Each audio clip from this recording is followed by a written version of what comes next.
Kyle Smith alongside Brandon Januska. You are watching Downers Grove North against Prospect. Should be a good one. Both teams 7-2, and of course Prospect led by their star quarterback Jake Jackson Cicchini, and for Downers Grove North, Owen Lansu going to Minnesota. Yeah, two evenly matched teams going head-to-head here today. You have the number 15 seed Downers Grove North Trojans against the number 18 seed Prospect and the Knights. So you have two teams right in the middle of this Class 7A bracket who are going head-to-head. It should be a great competitive game here in the first round of this IHSA playoff field. Yeah.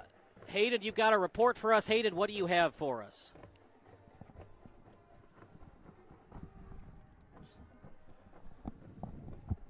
Thanks, Kyle. I was down on the field earlier, getting some pregame interviews and listening to the Mount Prospect coach talk, and he was just really helping the guys visualize the win, visualize the process of each play coming together to form a drive coming to form together to form a score, and ultimately winning the game and riding back on the school bus with a win.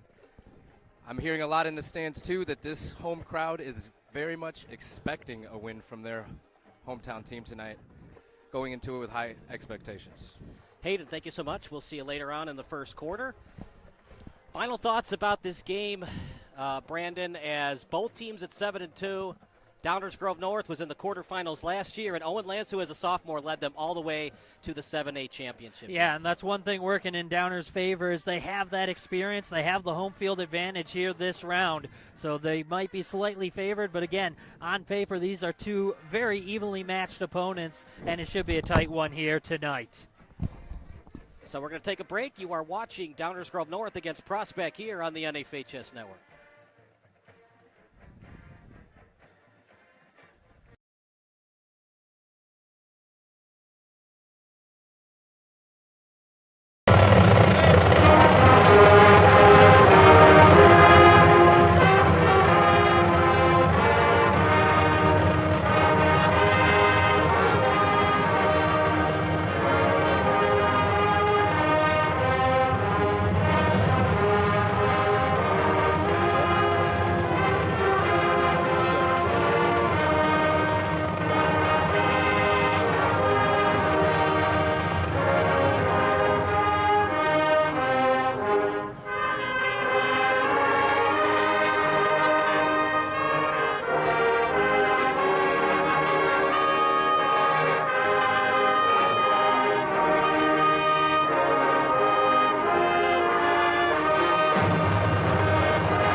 Good evening, everybody. Kyle Smith alongside Brandon Januska.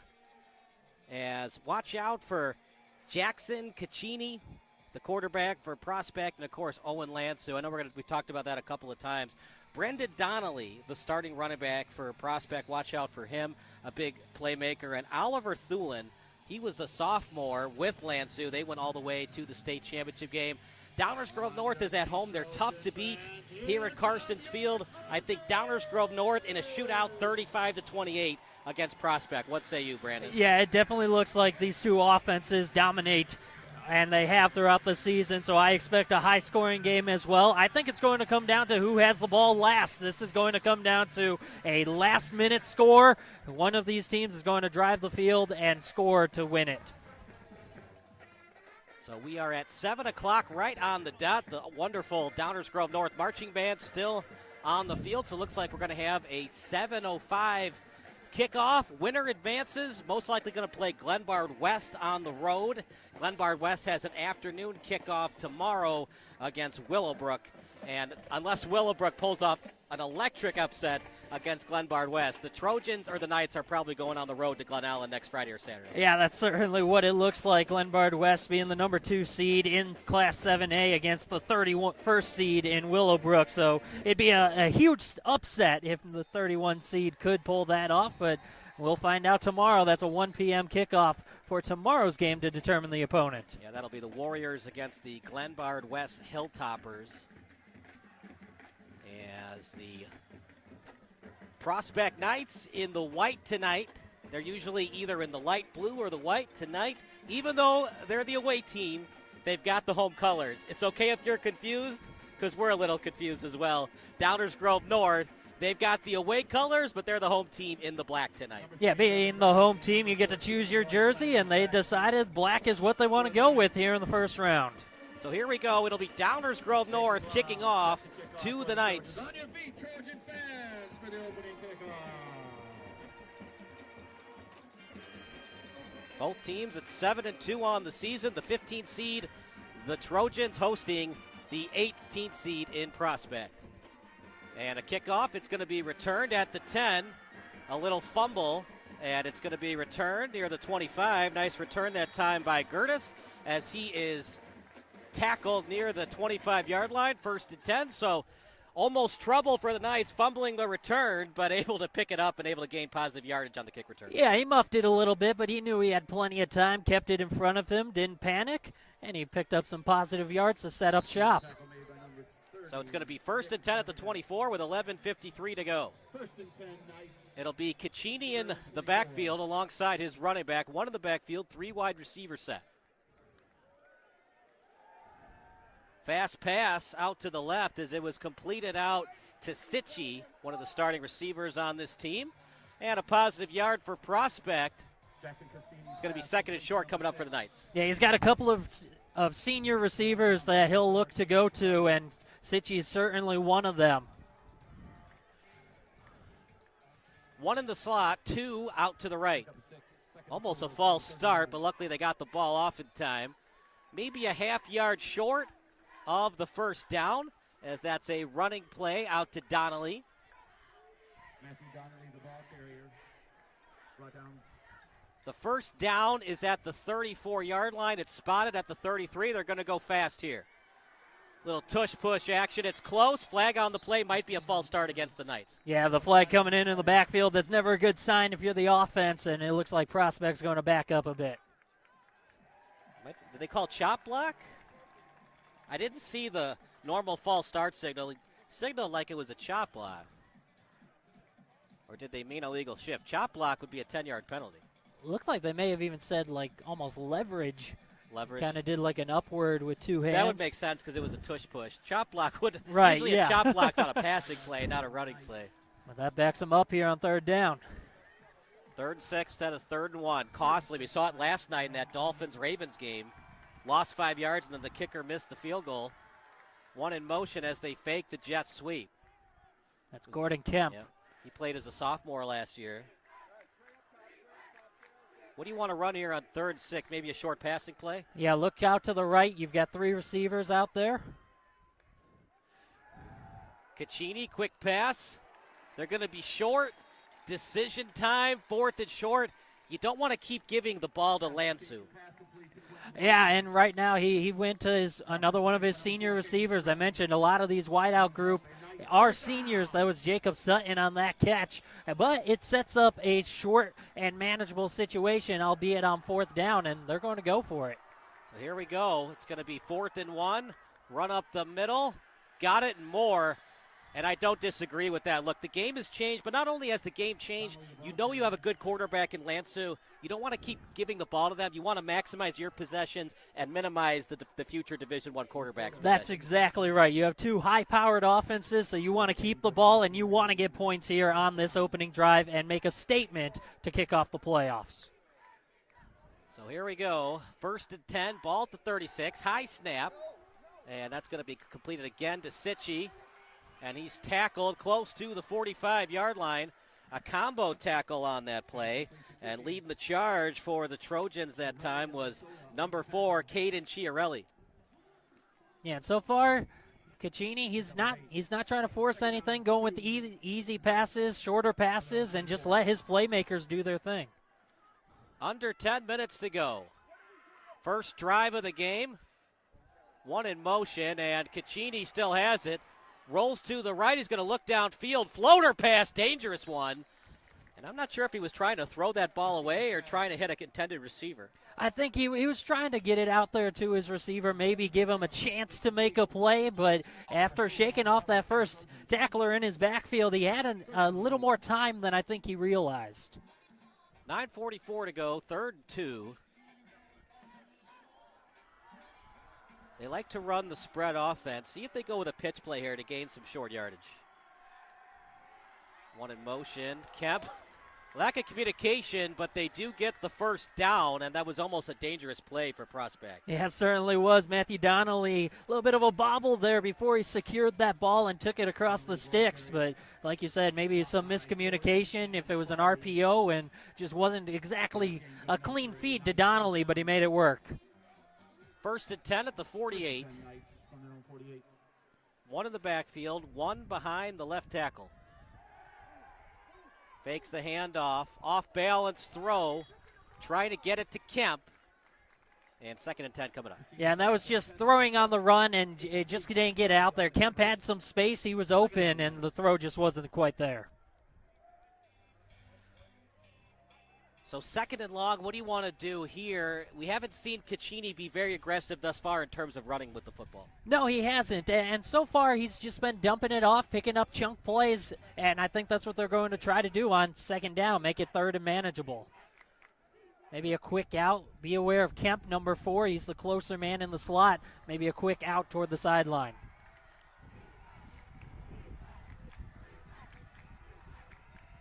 Not a great snap. Caccini has no choice but to go into contact. That was a smart play. That play was doomed to fail from the onset. Yeah, and unless you want to try to force a ball, Kemp actually went with the slant going toward the middle instead. If you would have gone out, maybe you have that outlet pass, but instead it's a smart play. Just pick up what you can, and it's 3rd down, likely 4-down territory with how this offense has been rolling so far. If you lose yardage, you probably have to punt. Any gain of yardage, probably have to go for it. 3rd and 6. Yeah, so it's not out of the question that they try to run the ball here on 3rd down. Here we go. Here's the reverse. And he does, in fact, get to the edge. Excellent run that time by Sitchie. And he got the first down. I like the play call for Downers Grove North. You got to stay in your gap, stay on the edge, just in case they run the reverse. Yeah, and it looks like they'll actually mark him about a yard short. Wow. Maybe half a yard short, but I like the play call again because we know they're going for it on 4th down, and like you said, as long as they don't go backwards. Look at this power run by Donnelly. That's old school football right there. Yeah, that's just trusting your back. He found a gap, found a seam, and went right through it with a lot of speed as well. Great pickup. So a substitution into the game for the Trojans. They're going to go with Vala. He's the combo tight end and defensive end. He will be playing tight end next year at the University of Illinois. Yeah, there's some great talent on both of these squads that are going to D1 universities next year. If you're the Knights, obviously you want to score, but if you can run at least 6 minutes off that clock, that would be great too. Good snap. Caccini, pitch and catch. And he had to throw a line drive ball, otherwise a softie would have been picked off. Yeah, and there's that outlet pass that I talked about earlier. This time Kemp does go with the out route, and he was an open man. It was a good throw, and it had to be. 2nd and 6. Kind of the Tom Brady-esque offense. A little bit here, a little bit there. Just keep pounding the rock when you need to and just frustrate the defense as much as you can. And that's killer for a defense, too, because you're out there so long, and it is just these little chunk plays. You're getting the 3rd down, and then it's still a 1st down afterwards. Caccini with time. Pressure comes. And he did get positive yardage. No sack, late push. But in a playoff game like that, you're not going to get the flag from the official there. No, and that was just kind of finishing the tackle, maybe a late hit, as you said, but he was just finishing and completing the play. Nice job, knowing there was the pressure to fall forward and at least get a slight pickup. 3rd and 5. Got to get at least 3 yards to consider a field goal.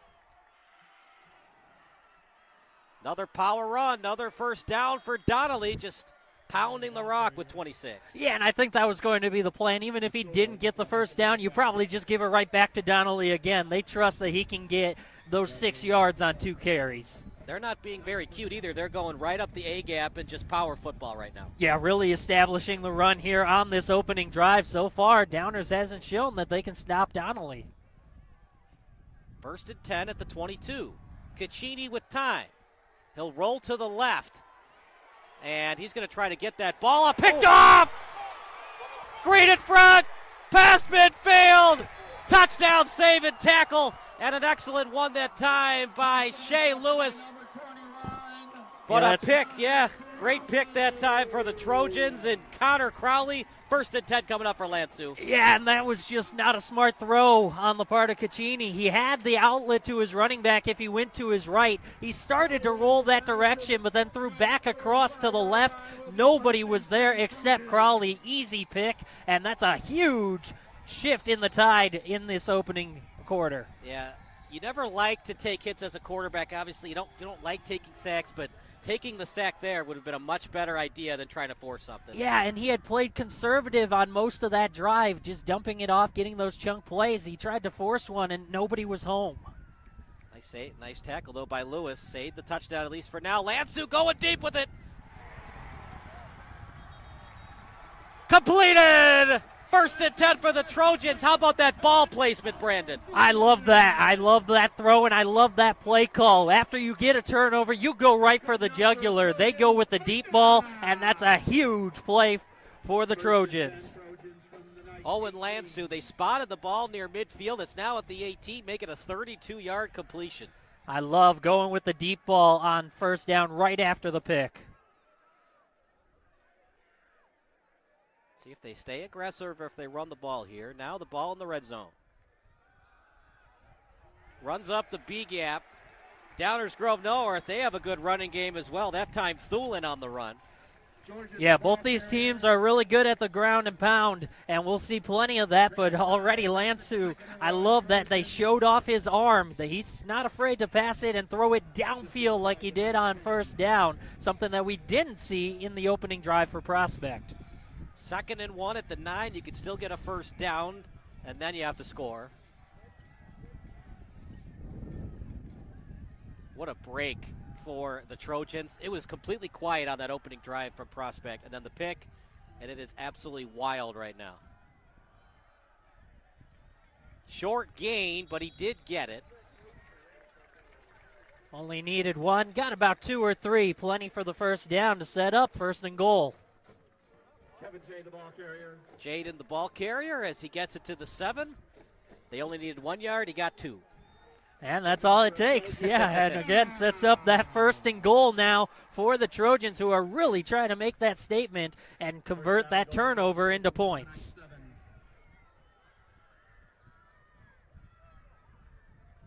They're going to shift 3 players to the right. This time they go under center with it. Look at this, takes a defender with him.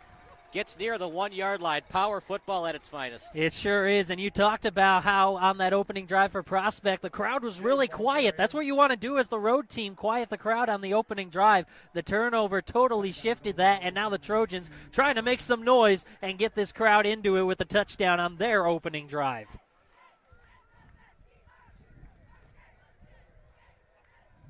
Ball on the 2 yard line. I'd be surprised if they go away from the run. It's been working for them so far.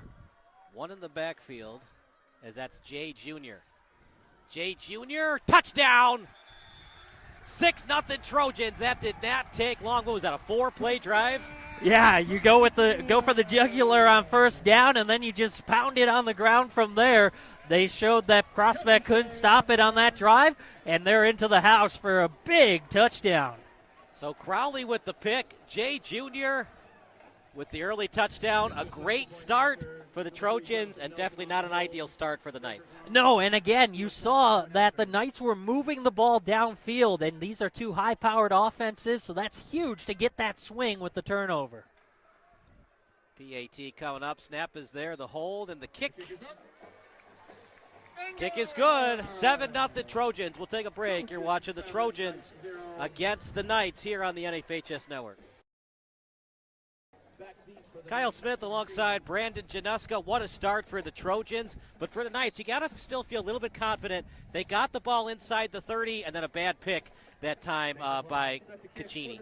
Yeah, and that's, like you said, there's confidence in this Knights offense. They were moving the ball downfield. It looked for sure like they were going to cash it in for some points before that pick. So confidence for the offense. They'll have to make a stop on the other end, though. That's where the Trojans now have that advantage after the pick and converting it for 6. Squib kick by the Trojans. Picked up near the 20, and he won't get much yardage after that. And see where they spot it, either at the 21 or the 22. Meanwhile, a long way to go for Prospect and an injury on the field. We'll let you know who it is in a second. Hayden will come up for his first report. He'll let us know who the injured player is in a second. But you hate to see it. We'll take a break. You're watching the Knights against the Trojans here on the NFHS Network. Mute.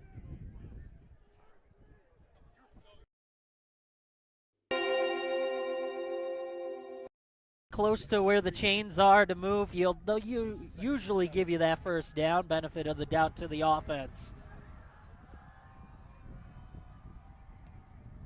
Low snap. Caccini fakes the handoff. He's got time. He's going to go deep with it. That's the time you probably want to put air on that ball. That line drive pass is going to be hard to complete. Yeah, and he had an opportunity there. He had a little bit of space and room to run in front if you throw it up and let your receiver get to that ball. Like you said, put a little more air and give your receiver a chance to run underneath. So 3rd and 7. What do you think, Brandon? You got to get at least 5 to consider going for it on 4th.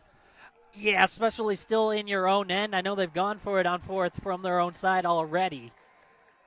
Pitch to the right.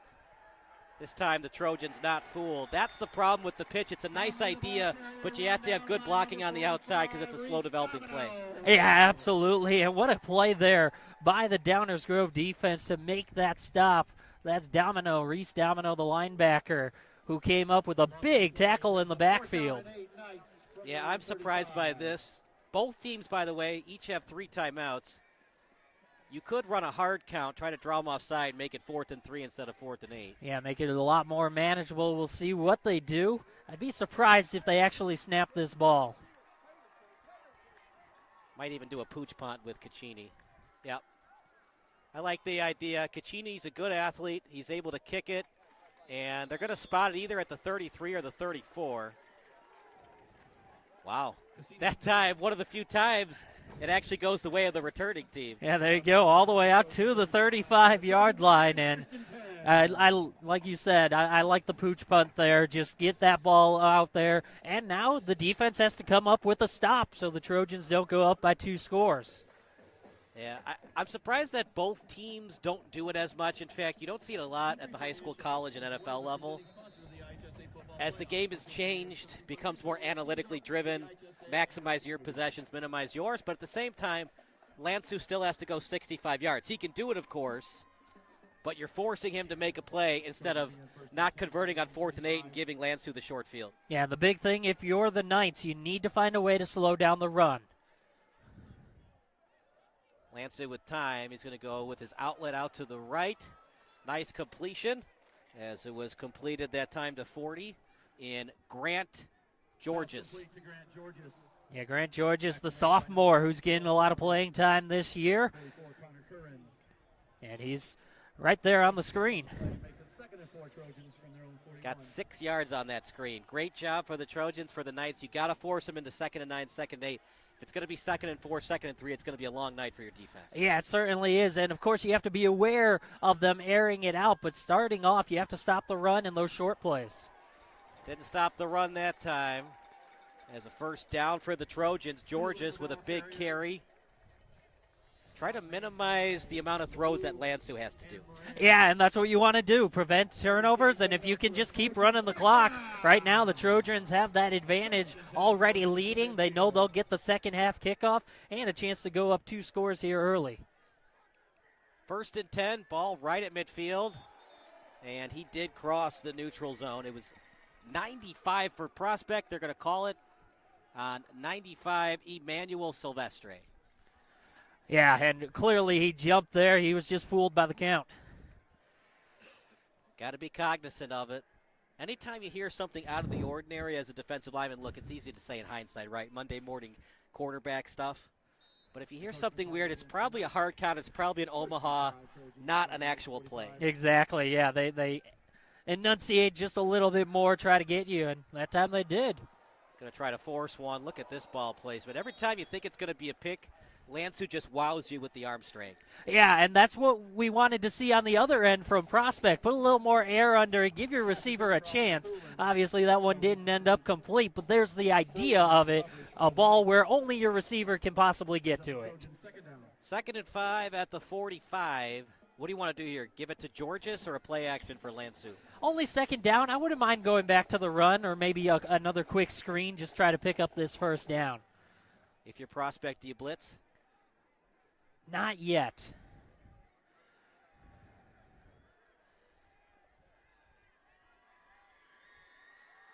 Handoff and good patience. As this time it's a run to Jay. And he might have gotten to the 44. They're going to say right at the 45 he was tackled. See, and now this is where maybe you bring in the blitz. 3rd down, and you're trying to make a statement. 3rd and 5.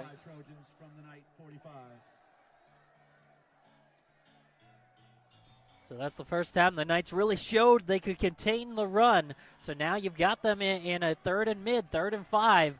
And again, this is where you could possibly bring in the blitz and try to get some pressure on Dansu. Here they go again. They're going to put 3 guys to the right. Lansu, quick pitch and catch. He's going to be short. It was completed to Vala. Got to think it's 4-down territory as that does it for the 1st quarter. I think so. And now you have a whole timeout, but essentially to be able to talk it over and what you want to do going into that 4th down. So we're going to take a break. 2nd quarter coming up next. 3rd and short coming up for the Trojans here on the NFHS Network. Should be 4th down. They didn't change it. 4th and 1. We'll give you a field report in a second. Probably going to be a quarterback sneak with Lansu. 1 in motion. That's Vala. No, they're going to run it to the right side. It's going to be close. Prospect thinks they stopped him short, and Brandon, I agree with him. I agree as well. I don't think he got it. He was met in the backfield, tried to fight his way across, but could not do it. A huge stop for Prospect to get their team the ball back. So Downers Grove North is aggressive there. Hayden, first report of the night in terms of the in-game action. It's a 7-0 lead for the Trojans. Yeah, and I was down there on the sideline when they got that interception there, that first one, and that, let me tell you, that ball hung in the air forever, and that didn't stop the coach from doing some coaching. He wanted to remind the boys to stay home during this during those long stretches of time when they're on the field in this hurry-up offense. You know, Prospects likes to play a little bit faster, so he just wanted to tell them, hey, when the play is in, the play is in. Nothing's changing. Don't look over at me for something, you know, but it was. By the way, did you get an injury update for number 3, Devin Gertis, for Prospect? I was just about to go over there and find out for us. All right, thank you so much, Hayden. 2nd and 6 at the 45. And it's going to be a 1st down for Prospect. Besides that interception, Caccini's been very good tonight. Yeah, absolutely, and they've shown that they can move the ball, so now the question is, can they cash it in 4 points? Don't need 7 necessarily. 3 is okay. Got to get something, though. As a short running play, just barely got past the line of scrimmage. 2nd and long.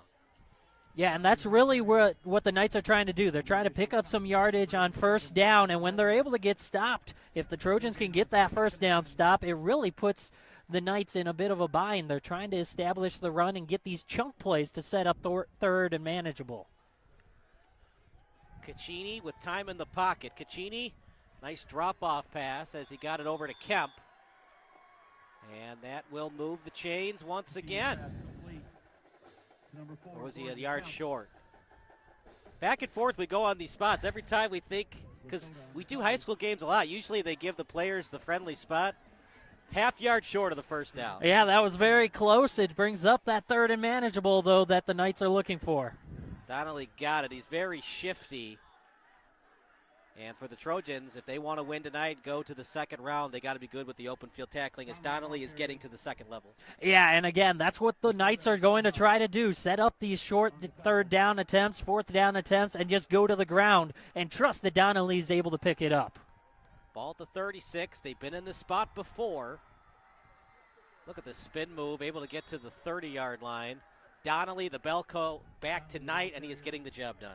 Yeah, if Matthew Donnelly's able to continue to pick up these big runs on first down, again, that's what the Trojans are trying to do. Stop it on first down to set them back, but then we saw the quick out to Kemp. That picked up a lot of yardage and set up that third and manageable, so you have to be able to stop these short plays for the Knights. Donnelly, and it looked like, Parter, if he had gone to the edge, he might have been able to get a couple more yards. I was just thinking that same thing. You had one-on-one on the outside, and the block looked to be pretty good out there. And so if you're able to get that done, that was Matthew Collins, the blocking on that outside, and it looked like he had it sealed off if you went all the way around.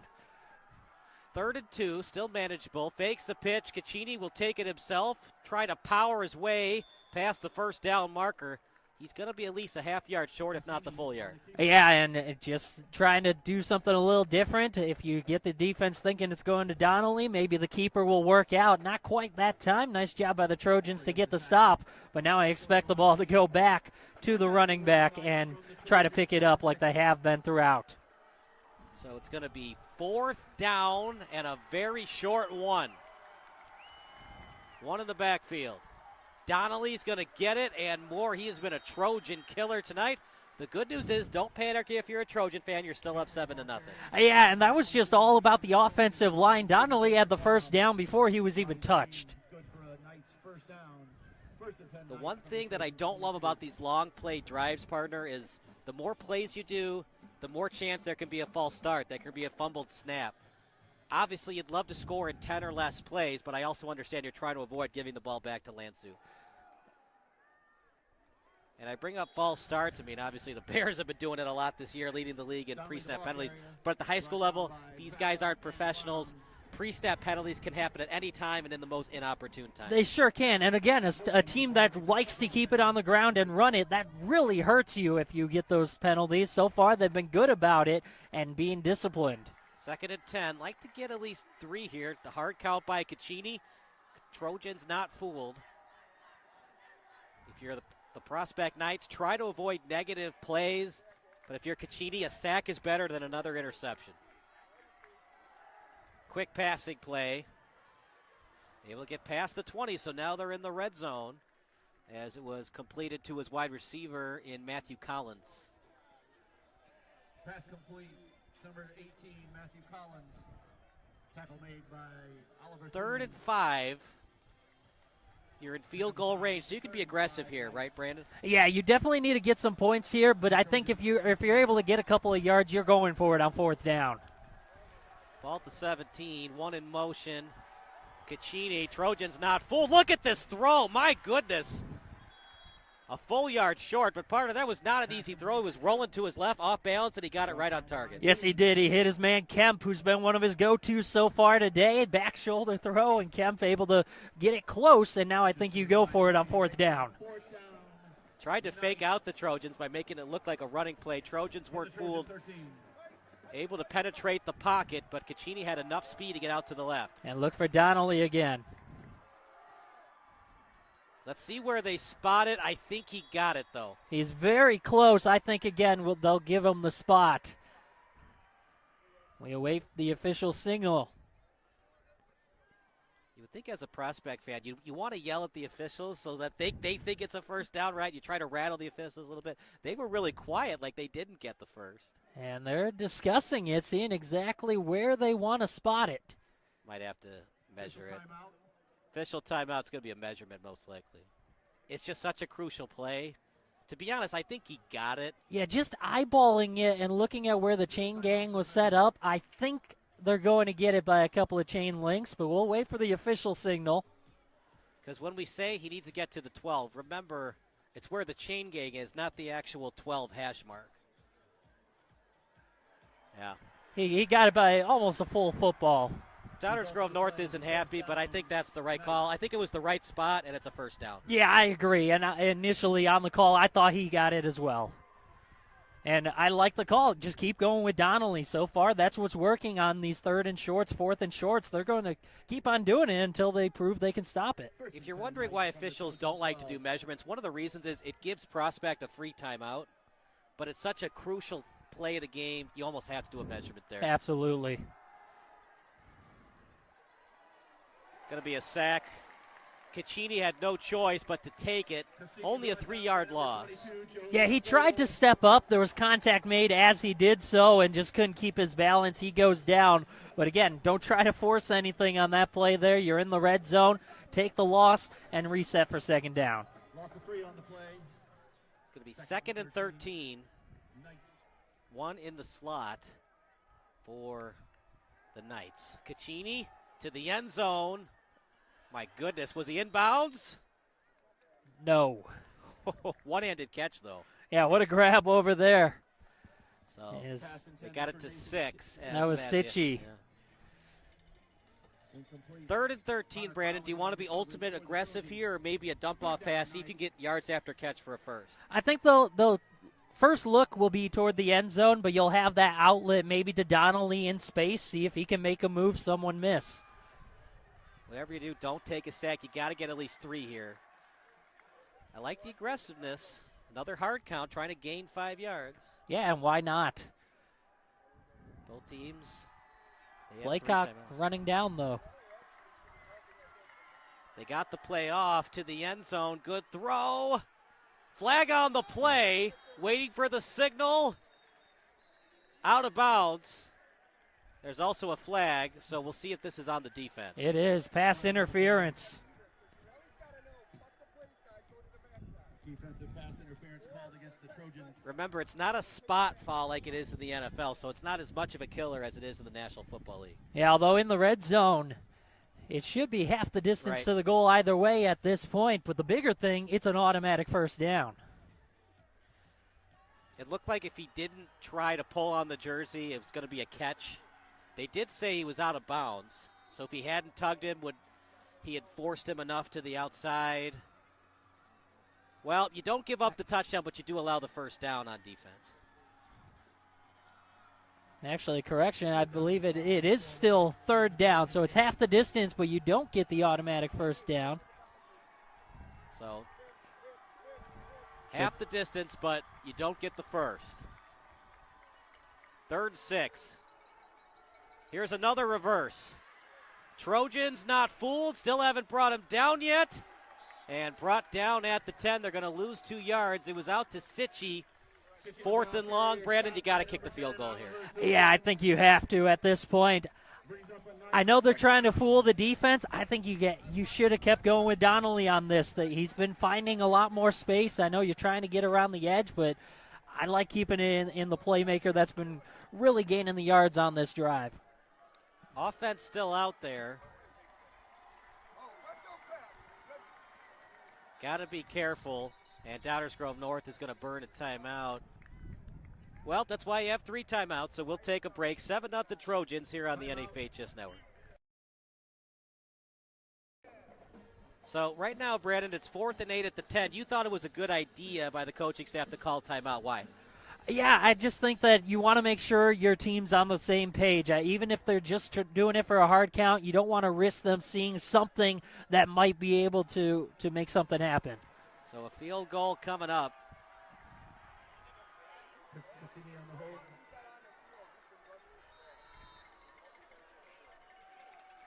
It'll be Caccini to hold. A chip shot field goal, 27-yarder. 14 seconds left on the play clock. And what's going on here? Prospect tried to draw him offside with a field goal, and they'll call timeout. Yeah, so both teams, it's a chess match right now. Just see what you're looking at defensively, and now maybe they decide to go for it. Maybe they send the kicker back out and do something, just go for the 3. But at this point, anything's on the table on both sides. We'll stick with the action. Both teams with 2 timeouts now. How about Prospect calling a timeout there? Yeah, and now I'm interested to see what they run out, if they're going to send the offense back out or if they actually decide to just go for the field goal. So when you look at Prospect's roster, Carlo Siviero is their kicker, as he replaced a Division I kicker from last year. A lot on the line here. 7-3. It doesn't seem like a big deal to the fans right now, but for Prospect, just to have any kind of points gives them confidence going into halftime. Yeah, absolutely, and it is Siviero out there. But remember, the holder is Caccini, so if you ever want to fake, it is your quarterback who's going to get the ball. Usually it's the backup quarterback on holder duties, but Caccini is going to hold for this field goal. Once again, a 27-yard attempt. The kick is up. Missed it just to the right. Another break for the Trojans, and the fan section going wild with the smoke machine. Yeah, absolutely. That's a huge stop, and for the Knights to not get any points, that's big here in the first half. And it was a line drive kick, plenty of distance, just goes wide to the right. Trojans will take over. 1st and 10. Regardless, the ball is always at the 20-yard line, so if you want to kick field goals tonight, if it's a 40-yarder or a 50-yarder, it's not like the NFL or college where it's where the holder is. It's an automatic touchback off a field goal attempt. Yeah, so that's another thing that goes into the coach's decision there. You know that it's going to be spotted there no matter what, so maybe you try to kick a little more often. Well, what a huge break for the Trojans, who still lead by 7. Things have gone the Prospect Knights' way. They just haven't been able to get it into the end zone. Hesitation move. Still on his feet, a couple more yards after catch. It's those yak that helps you win state titles. Yeah, it certainly is. That's what you need. You need to be able to keep getting yards after the play, after the catch, after contact, and that's what they've been able to do so far. Again, a chunk play on first down really opens up the playbook for your second down play. 2nd and 4 for the Trojans. If you're just joining us, shame on you. Where were you? Just kidding, of course. 2nd and 4. Lansu with a big completion. That set up the touchdown run for Kevin J. Jr. That's where we stand right now. Quick pass. Nice move by Thulin as he gets to the 38. Oliver Thulin showing why he was on that state runner-up a couple years ago. Yeah, absolutely. The senior, one of the captains of this team. A great job just planting his foot, going back the other way, and it's a first down. 1st and 10 Trojans from their own 38. What a difference Lansu makes. They didn't have him earlier in the year. He broke his left arm. They had to put a plate in it.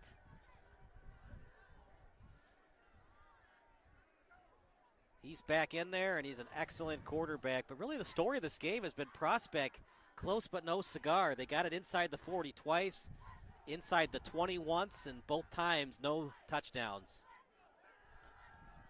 Lansu's going to throw it downfield. Safety help is there.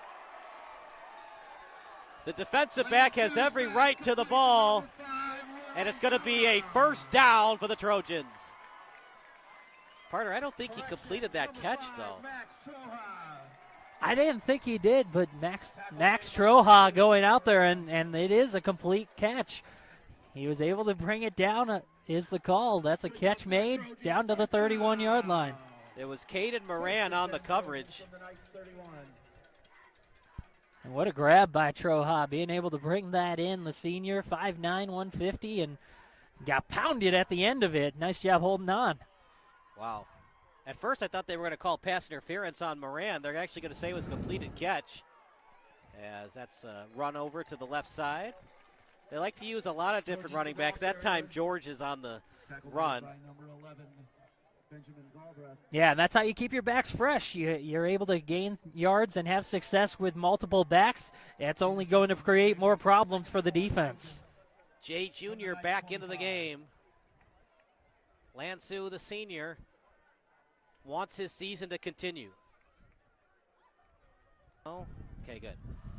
3rd and 1, as it's a handoff up the middle. It's going to be a first down for the Trojans. Kevin J, the ball carrier. And that's Jay, back-to-back carries.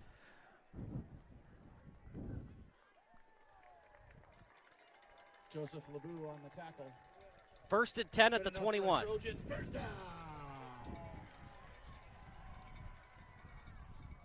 Apologize, we had a slight technical difficulty there, but we're back and ready to go.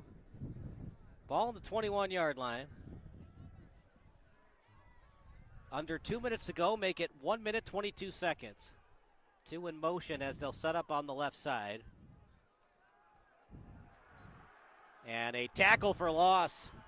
And a big one. It was delivered that time by 42, Colin Fouch. Yeah, and they just kept it on the ground to a J. 3 carries already on this drive. That time they were able to hit him in the backfield. Second and 14, Trojans from the night 24. 2nd and 13 at the 24, under a minute to go. As Kevin J. Jr. in the backfield. Sag off, the cornerback for Prospect, and Anthony D'Angelo. Trojans have 2 timeouts, as does the Knights. Lansu with time. Lansu's going to throw it over the middle. Incomplete. Trying to get it to his wide receiver in Jacob Vrummen. Yeah, a lot of bodies over there, a lot of white jerseys in the middle of the field on that play. Just tried to get it in. It falls harmlessly. Brings up a Trojan third down. So 3rd and 13, partner. Downers Grove North is not exactly in field goal distance. You want to get the first down, but arguably you want to get at least 5 yards to give your field goal kicker a chance. Yeah, especially with time running out here in this second quarter. You want to make it a 2-score game before the half. What a missed kick that was by Prospect. We thought it was going to be a high-scoring affair. Thus far, low-scoring. Lansu with time in the pocket. He's going to throw it to the left. Completed. And a nice pitch and catch over to Vala. The ball was at the 24, so they had to get to the 9 to get the first down. Yeah, so like you said, they didn't actually get the first down on the play, but now 4th down, a decision. Do you go and try to make it just a 2-score game? Well, you got to make a decision quick here. If it gets to under 10 seconds, you're going to have to kick the field goal. And they can bring it all the way down. So 4th and 2 at the 13. And they're just going to bring it down and call timeout. We'll take a timeout as well. 4 seconds left in the first half here on the NFHS Network. Timeout, Knights.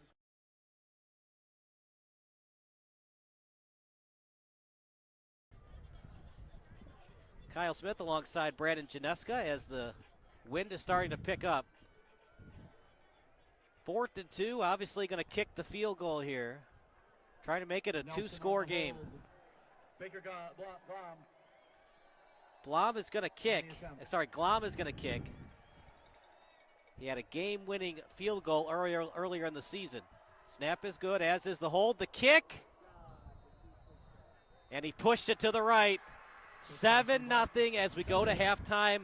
Both kickers wide right. Yeah, and that last one looked like he just got under it a bit. He kind of popped it up on that kick. It was a floater and just drifted to the right as opposed to the line drive style miss that we saw on the other end for Prospect. 7-0 lead for the Trojans. We'll take a break. We'll give you some halftime analysis. You're watching the Trojans against the Knights here on the NFHS Network.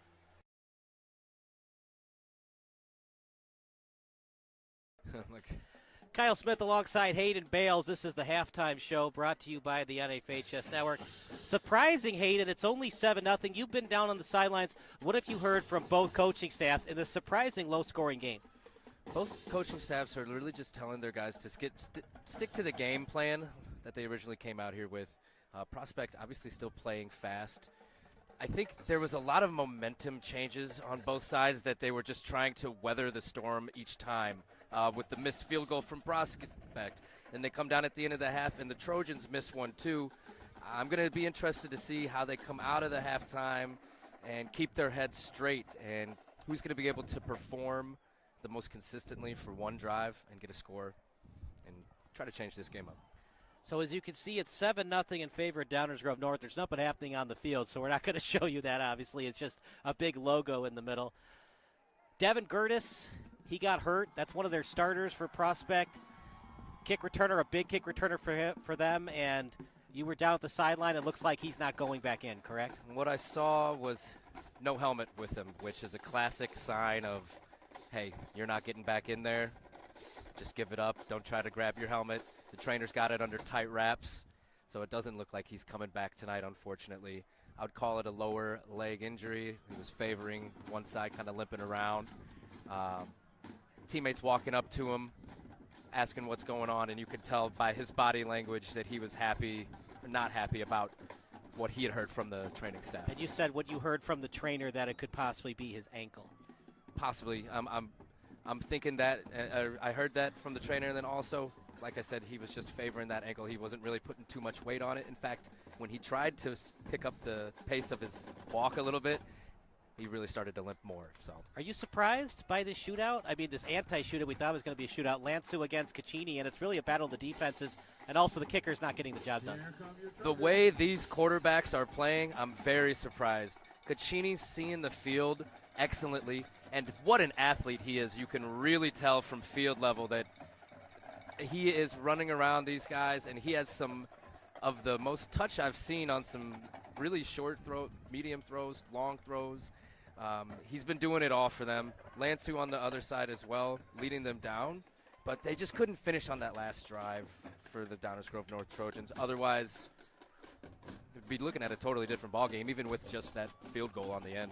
So you're a Downers Grove North alum. You're a little bit biased, of course, but what do you think? Is it going to be a Prospect upset, or will Downers Grove North finish the job here in the second half? I think that Prospect's physicality came out and shook them a little bit. They've played against this tough Western Suburban Silver Conference this year, and I think they thought that this might be a nice, not a nice game, but they're looking forward to maybe next week at Glenbard West.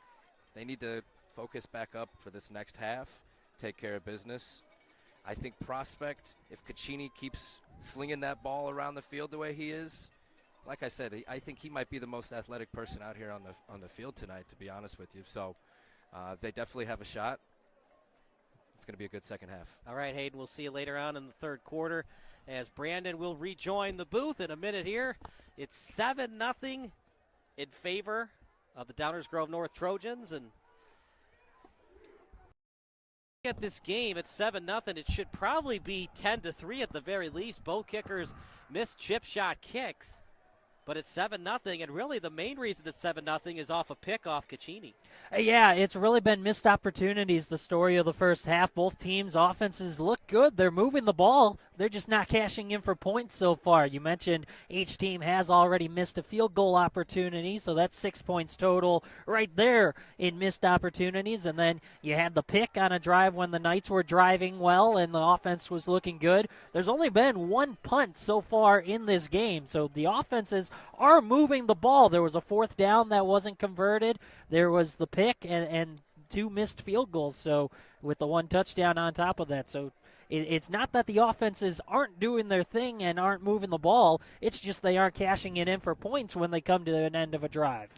We're going to take a quick break. Second half about to start. 7-0 Trojans, the battle of the Midwest Suburban League against the West Suburban Conference here on the NFHS Network.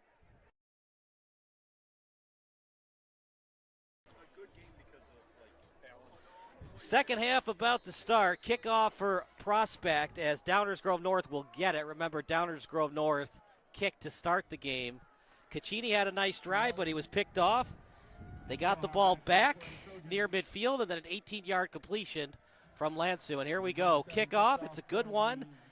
Just short of the end zone, so it will be returned by the Trojans. Gets past the 20, and to the 21 he goes. Won't get past that. As a good gang tackle by the Knights. And if you're Prospect, you're not happy how that half ended. You did get the missed kick, so you're not down 2 scores. And for Prospect on defense, try to get the ball back on a turnover if you can. Yeah, and that's the difference in the game right now. The one interception that was cashed in for 7 points. That's the one score in this game. As we mentioned during halftime, both offenses are moving the ball well. They're just not cashing it in for points. Each team with 3 timeouts, obviously, since the half just started. Those are going to come into play. Which team will call timeouts? Will they value the possession more than saving that timeout later on in the game? First and 10 at the 22 for the Trojans. 1 in the backfield, 3 to the right. Lansu with time, pitch and catch, and an excellent deflection that time for Prospect as it was deflected by Benjamin Galbraith, the linebacker. Yeah, and then you had double coverage on the receiver over there as well. That was just trying to fit it into a very small window, and the tip just prevented anything from happening on that first down play. Early on in the third quarter, 2nd and 10 for the Trojans. Lansu, he hasn't had the ball a lot today. Prospect controlling the clock well with their running game. And it's a handoff off the middle. Look at that open field tackle. Excellent job. As Kevin J. Jr. was on the carry, and Caden Moran with a great tackle. Yeah, and again, with Downers Grove, they're switching up their running backs. Jay has been the featured back last drive and now to start this one as well, but we've seen other backs featured throughout this game. 3rd and 2, nice gain by Kevin J. Jr. Showing blitz as Prospect. Now they'll sag off a little bit. Lansu looks to the sideline. In high school, there is no headset in the quarterback's ear. Right up the middle, open field tackle to stop the touchdown from happening. Moran on the tackle, but another nice gain by Jay. Yeah, and he's starting to find some space. You just stick with the run, continue to go through, and eventually you find a seam. There was one right there for Jay. Huge pickup, big first down. He will graduate next May. He's a little guy, just 5'10", but he can find ways to break through the holes and get to the second level. And he lost yardage on that. It'll either be a 2 or 1 yard loss. Eventually, Lansu's going to have to throw the ball downfield to advance to the second round. Yeah, and that was George's on that run, so they're switching it up with the backs. But, yeah, eventually you want to see Lansu try to take another attempt down deep. The very first play, offensive play for the Trojans, was that deep ball that we saw, but haven't really seen that since then. Hard count, almost got the left defensive end to jump. At lefty end is Charles Letzig.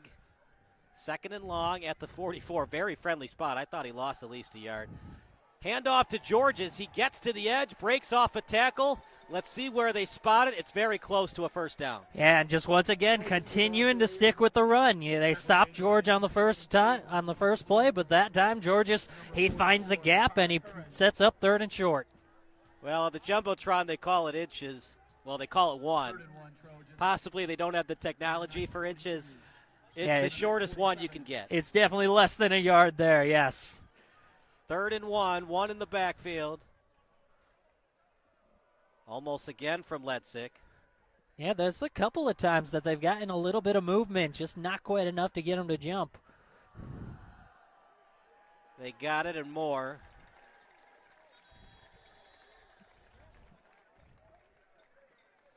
It just seems like the way that the Trojans defense is going right now, another touchdown might put this game away. Yeah, I mean, you can never count out that Prospect offense. Again, they were moving the ball, but this would definitely be huge to make it a 2-score game, what they failed to do at the end of the first half. Yeah, chip shot field goal, pushed it to the right. Another chip shot field goal for Prospect. That was only a 27-yarder, pushed that to the right. You almost wonder if that timeout they called might have iced their own kicker. It's possible. Over the middle, might be picked, and it hit the turf first. I don't see a signal yet. Flag on the play, and this is going to be interesting. It is indeed an interception. Flag on the play, partner. Is it going to be taunting on Prospect? It looks like they're actually pointing toward Downers Grove, so we'll await the call as the officials huddle up. But that was Caden Moran who came up with the football. It was a late call. I thought it might have hit the turf first, but they're going to say that Moran got his hands underneath it. He had to dive forward to make the grab on that ball. It was a short pass. Yep, it indeed is on Prospect. Usually when they call a flag late like that, it's usually taunting or a sideline warning. Yeah, and I believe that is what it was, unsportsmanlike conduct, so probably taunting after the play. The way he got up and spiked the football, no surprise on that one. That was a good call by you there. It's a killer. It's a 15-yarder, partner. 15-yard penalty. The Knights take over. That's something that I think they have to consider in committee next season. Can we make these unsportsmanlike taunting 5 or 10-yard penalties? Sometimes, they're 16, 17 years old. They can't help it. Has a nice handoff, and even better yards after handoff as Donnelly gets to the second level and gets close to where the original spot was. Yeah, and Donnelly has been truly their offense so far in this game. The first half, it was heavily featured by Donnelly, Matthew Donnelly, the junior running back, and I expect them to continue with him throughout this second half. Another handoff to Donnelly. He's been their bell cow and then some today. Eventually, Caccini is going to have to throw the ball downfield. He tried to in the first half. He threw a line drive when he probably should have put more air into it. Second and 6, ball at the 30. Remember, they're only down 7. That turnover by Lansu might be costly. Yeah, each team now with a turnover. As a quick pitch and catch. It was delivered to his wideout in Sitchi. So we saw the Trojans cash in their touchdown coming off the turnover, 7 points off the turnover. Can the Knights answer back with 7 points of their own after the pick? 3rd and 4 at the 32. Partner, you got to get to the 36. Let's see if they get creative here. Rolling out to his right. Throwing it downfield. And the pitch and catch is completed at the 41-yard line. It was completed out to Kemp. He's been on this team since a sophomore, and he's showing why. Yeah, exactly. He's been the go-to guy so far in this game. Partner, if Prospect scores a touchdown, would you be surprised if they went for 2 to try to get the lead? As that's a running play. That's definitely a possibility, yeah. I wouldn't put it past them. You want to be aggressive. This is the playoffs. You're on the road. Could certainly be in the playbook out there for them. The thing is, if you're going to do that, do you feel confident in your defense that you're not going to give up much points in the second half or any? Because if you go for 2 and the Trojans get a touchdown, was it really worth it to go for 2? It still sets you up then if you're able to score again, because correct. if they score a touchdown, you'll need one anyway.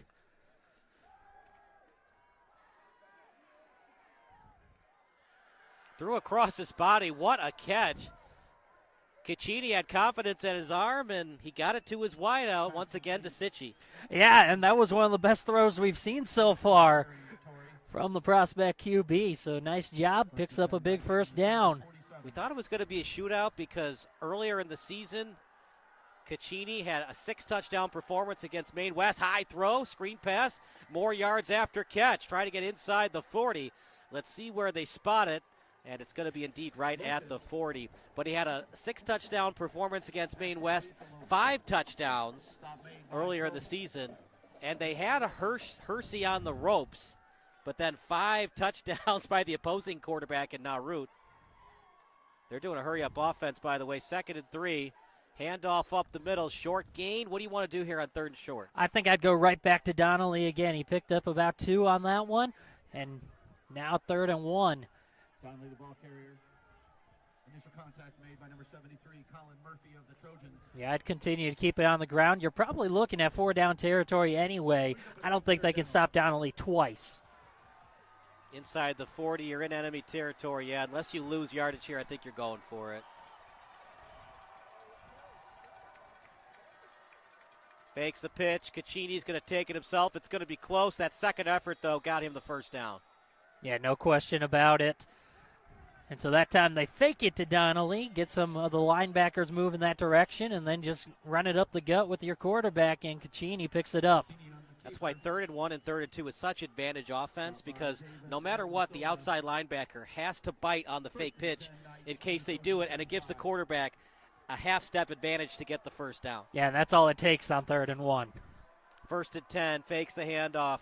Caccini in the pocket. He's going to throw it downfield. Underthrown. Where's the ball? And it dropped. If it was on target, it would have been a touchdown. Instead, it's dropped. And it was intended for Gertis. He is back in the game. Hayden said he might not come back. He had his helmet off in the first half. He's going to try to toughen it out. And if that ball was on the money, it would have been a touchdown reception for Gertis. Yeah, absolutely. He had a seam. He had an opening. If you just put that over the top, Gertis was there. And great to see him back. He got hurt on the kickoff to begin Prospect's second drive of this game. Hard count by Caccini. Both defenses very disciplined. You want to go 7 and 2. Discipline in training camp. You learn it there. And you show it on the field with those 7 victories and 2 losses. Caccini, pump fake, in the pocket, downfield, pitch and catch, and a first down. It was completed to Sitchie, their money receiver in the second half, and a big first down for the Knights. Yeah, they're moving the ball right now. We saw both offenses move it during the first half, but this was right around the part of the field where that first drive for Prospect stalled, where the interception was thrown. See if they can cash in this time. 1st and 10 at the 22. They've been in this spot before. They got it to the red zone, thought about going for it on 4th and 8 at the 10. Instead, they kicked the field goal, missed.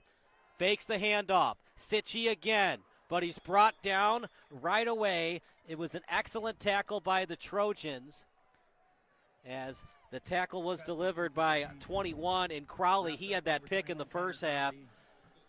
Yeah, he got there immediately. No gain on the play. Nice job. Clock is a factor. Trojans have to know that as well. The Knights are doing whatever they can to limit the amount of touches Lansu has on the ball. Caccini in the pocket. He's going to roll to his left. Man, he got out of that surprisingly. Still on his feet, and then knocked out of bounds. Caccini is arguing he might have been out of bounds when he was pushed, as the push was by 22 in Lesotho.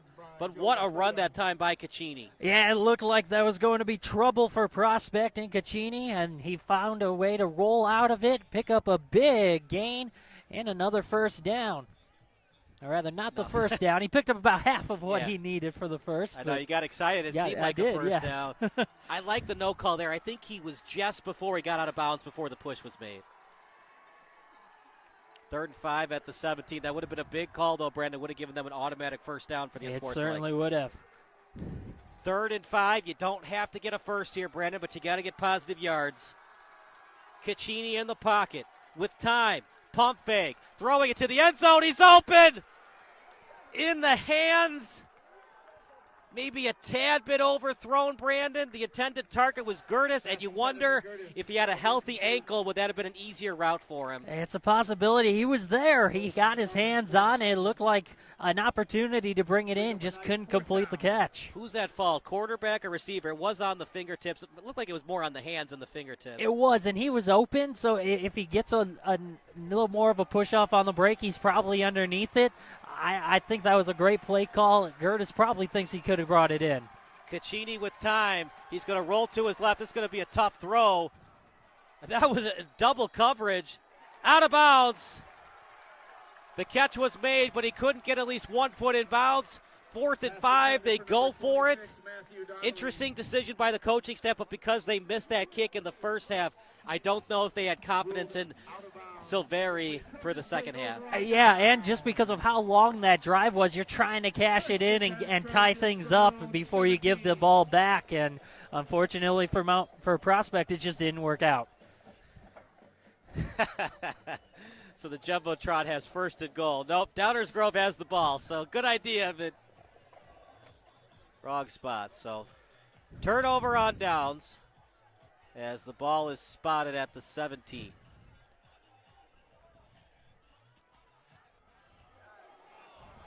He's got a chance to break one here. Pushed out of bounds. Moran's been all over the field. Kevin J. Jr. with a big gain. And can Owen Lansu put this one away with a touchdown pass? Well, that's a great start in terms of trying to do just that. A big run for Kevin J. Jr. Big first down, and they're just going to keep it on the ground most likely throughout this drive. Run as much time as they can off the clock, and again, another chance to make it a 2-score game. They've had so many opportunities to put the Knights away, and they just haven't been able to finish the job yet. Good patience by the tailback in Georges. See where they spot. I think it's going to be the 42. And indeed will be the 42. Band starting to play at Downers Grove North. They have an excellent marching band here. Give him a gain of 4, makes it 2nd down and 6 from the Trojan 41. This is not a guaranteed win, of course, for Downers Grove North. You got to take care of business. They're the higher seed, went to the quarterfinals last year, but that doesn't matter. It's all about tonight and this season. 2nd and 6 at the 41, so it's respotted. Lansu over the middle, high throw. What are they going to call here? Completed catch. He's got it. It looked like at the last second, the defensive back for Prospect and Will Findler was going to knock that ball away, but excellent catch over the middle. Was that Vala on the catch? That was Oliver Thulin who came up with it, and great hands by Thulin. He waited, he timed his jump and brought it in with soft hands, but strong hands to hold on to it throughout the catch. Big pickup. 1st and 10 at the 35. As we previously talked about, nothing's guaranteed with the kicking game tonight. DGN arguing that they went across the neutral zone. I like the no call by the umpire. Handoff up the middle. And an even better tackle that time for Prospect, as was delivered by Pepsnick.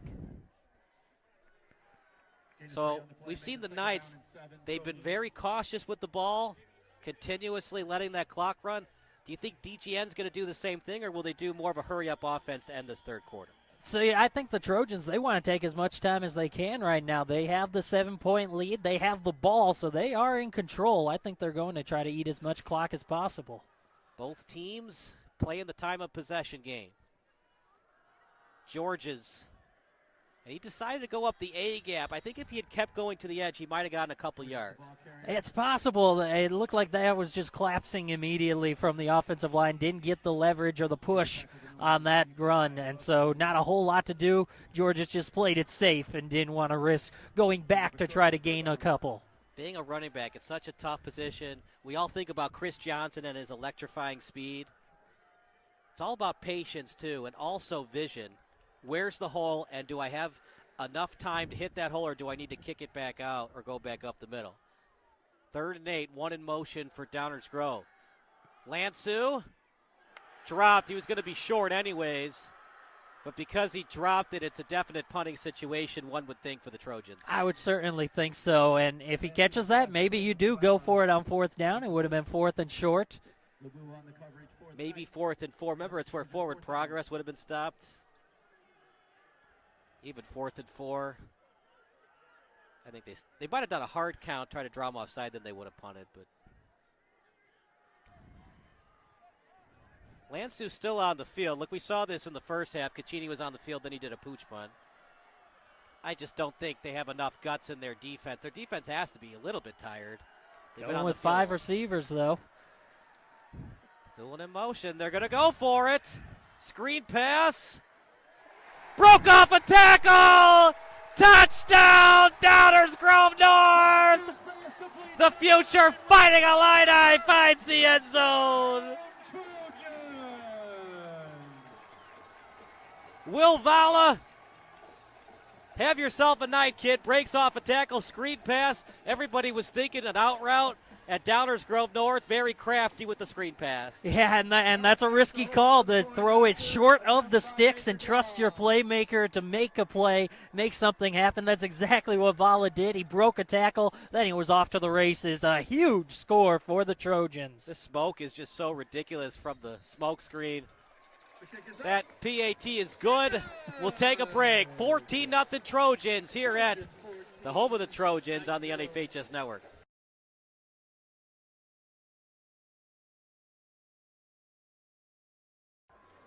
14-0 in favor of the Trojans. Hayden, you were down at the sidelines. I assume it was very electric on the DGN side. Right before that, Thulin got his right ankle attended to by the training staff after that big catch that got them in position for that touchdown play. Just something to look out here for. It's the third quarter winds down and the fourth quarter starts. All right, thanks so much. Oliver Thulin will take a look out for that and see if he plays later on in this game. 14-0 Trojans. Almost a backbreaker, one would think, against the Knights. They got him to 4th and 8. Lansu and the offense decide to stay out there. They had the tackle short of the sticks. And Will Vala showing why he's playing Division I football next season. Yeah, he knew he just had to break one tackle to pick up the first. He did more than that, bringing it all the way to the house. A huge score for Downers Grove. Good open field tackle and disallows the returner from getting past the 25. Remember, Gurtis got hurt earlier on a return. He got back into the game. That time was Sitchy on the return. And you got to think, if Gurtis was healthy, would he have caught that possible go game-tying touchdown to make it 7-7. It was certainly close, and again, yeah, maybe if he can push off a little more, then he could get there if the quarterback puts it a little closer. But, I mean, in that play, you're trying to put it toward the corner where only your receiver has a chance. Gertis just couldn't quite reel it in. Screen pass out to the right. Look, it's hard to change things. You do what you practice, but at the same time is slightly running out for the Knights now. They're down 2 scores.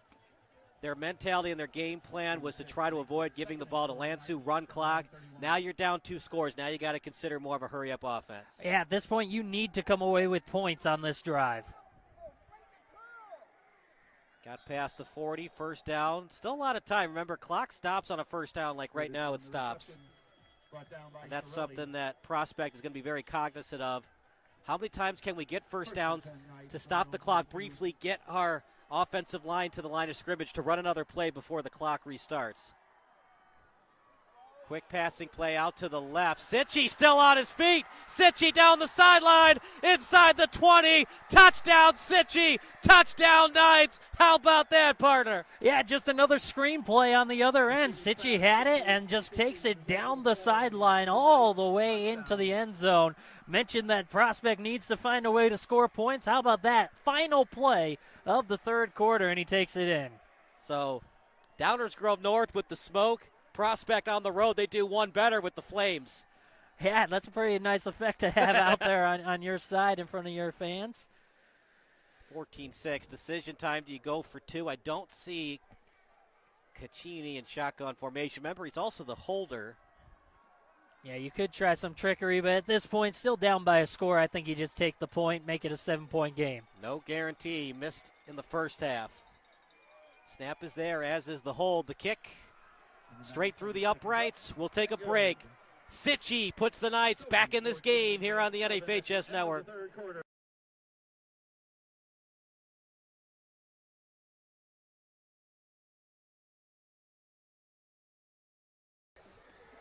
14-7, just when you thought Downers Grove North might have this one in the bag, Sitchy says, not so fast, my friend, right down the sideline for the long touchdown reception. Yeah, you talked about them wanting to be quick. I said they need to get points. Well, they did it both. Final play of the third quarter, bringing it in for the touchdown, and now it's back to that one-score game. 7-point deficit for Prospect as they kick it off. Going to be returned at the 12. And he'll get to the 27 and not past that, so a 15-yard return. Double team tackle on the play. Starting it was the senior in Kirkland, Hammerstrom. Trojans will begin 1st and 10 from their own 27. So this is what's happened in the game, just to recap. First touchdown was a 2-yard run by Kevin J. Jr. Both kickers missed their kicks in the first half.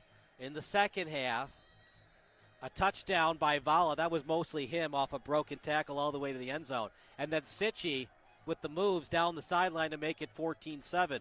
So both teams have showed they can break off tackles and have explosive plays. Yeah, and that's the difference here in the second half. It's what we expected to see in the first half. Both teams just couldn't cash it in. We thought it was going to be a great game. It is not disappointed, and then some. Short gain for Jay. Yeah, sorry, go ahead. We expected a bit of a shootout. This is the offense, these last two drives that we expected to see throughout this game. And one would think, as this game gets closer and closer to zeros on the Jumbotron, it's advantage Prospect. Downers Grove North is the home seed. One would think they have some pressure on them. They've been to the quarters and the state finals. The closer this gets, the more they think an upset could happen tonight. Yeah, and I mean, it would be an upset, of course. You're the home team and you're the higher seed, but these are two very evenly matched teams. Moran with the coverage. Looked like Thulin was diving for the ball, so there was no tackle on the play. Yeah, he tried to get there, just a little bit overthrown. Got to be aggressive, though. I know you're only up 7, but you still need a couple of explosive plays. I know the clock stops briefly on a first down, but you need a couple of explosive plays to keep these safeties honest, because they're just pushing up closer and closer behind the linebackers as Downers Grove North has used their running game more and more. Yeah, and now it sets up a passing down on third down. 3rd and 10 at the 27. Prospect from Mount Prospect, Illinois. DGN, of course, from Downers Grove, up by a touchdown. Thulin in motion. Lansu to the right. Thulin breaks off a tackle, close to a first down. I think he got it. Let's see where they spot it. Chains move, 1st and 10 for the Trojans. Yeah, and it's just the story of these last couple of drives. Broken tackles. Thulin catches it for maybe a 5-yard gain, and then it's all after the catch. He shakes off one tackler, fights through another one to move the sticks. 1st and 10 at the 38. If you're DGN, you'd love the 6, but remember, a field goal still gives you a 2-score lead. Clock is your friend, as is the score. Whatever you do, do not fumble the football. Don't give Prospect good field position. Yeah, turnover would be worst case scenario in this situation. Nice gain. That's what you want on 1st down. And I know it's easy to say, oh, don't fumble the football. Well, obviously. At the same time, so we're doing the Sandburg-Lockport game tomorrow, and I think you're out of town, so you won't be there. But even the Lockport head coach, George Caesar, said, when you fumble the football, it's hard to win football games. It really is, yeah. It's very rare that you can win a turnover battle and still come away with the win in the game or even keep it close. So far, each team with 1 turnover. The difference is Downers Grove scored after their pick. Right. Prospect almost scored. It was off the hands of Gertis in the end zone. Short pass. I think that's on the quarterback. It was a little bit low on the throw. Yeah, it was, and it looked like that one may have slipped out of the hand or just spiked it on that one. He had an open man, just didn't quite get the ball there. 3rd and 5.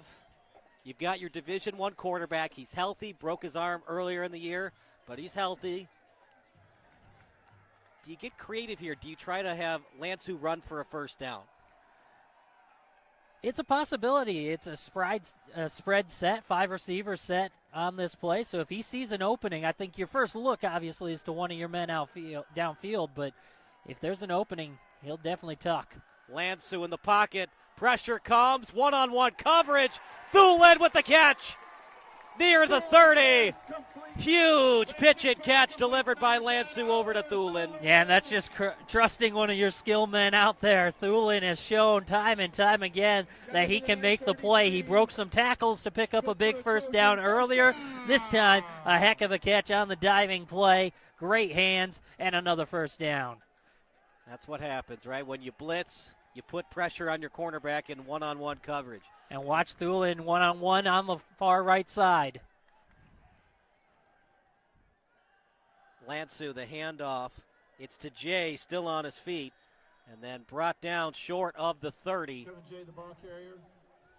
Clock and timeouts not in favor of Prospect with 8:55, partner. When do you consider calling timeouts if you're the Knights? So not quite yet. You still have time, but you know you'll have to make a quick stop. Right now, if you're able to find a way to stop them here, it'd be a long field goal attempt if they were to go for it. You still have a chance to stop it, get the ball back, still down by just 1 score. 2nd and 9 at the 32.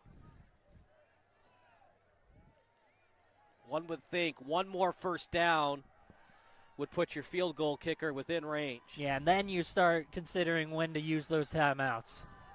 Quick pitch and catch. Another broken tackle from Vala. Trying to power his way to the pylon. They're going to spot it at the 2. This guy is fun to watch. Number 9 for the Trojans. He certainly is, the 6'3", 225-pound senior. He was using all of that strength, breaking tackles, and bringing it all the way down to the 3-yard line. It looks like is where they'll spot it. So originally it was the 2. They're going to push it back to the 3. Now, if you're the Knights, do you let them score? If you let them score, the clock becomes more of your friend, but you're down 2 scores. If you try to do an all-out effort on defense, more clock goes off that Jumbotron. I think you're going for the strip. Georges close to the goal line. Did he get in? I think he's a half-yard short. Touchdown, Downers Grove North! The smoke is once again here at Karstens Field. Yeah, and there was. It looked like they were trying to rip that ball out of the running back, and that's the right call if you're Prospect. You're trying to create a fumble if you can. Instead, now you're down 2 scores, so now you need to score quick, which they already showed that they can. That might be the dagger. I know it's a little bit early, but I just don't know if Prospect can score twice in 8 minutes. Again, it's possible. We saw them score a quick touchdown at the end of the third quarter. Still plenty of time, over 8 minutes. But they'll have to either come away with an onside kick or a stop defensively, which right now they haven't shown that they can come up with that defensive stop. 21-7 Trojans will take a break here on the NFHS Network.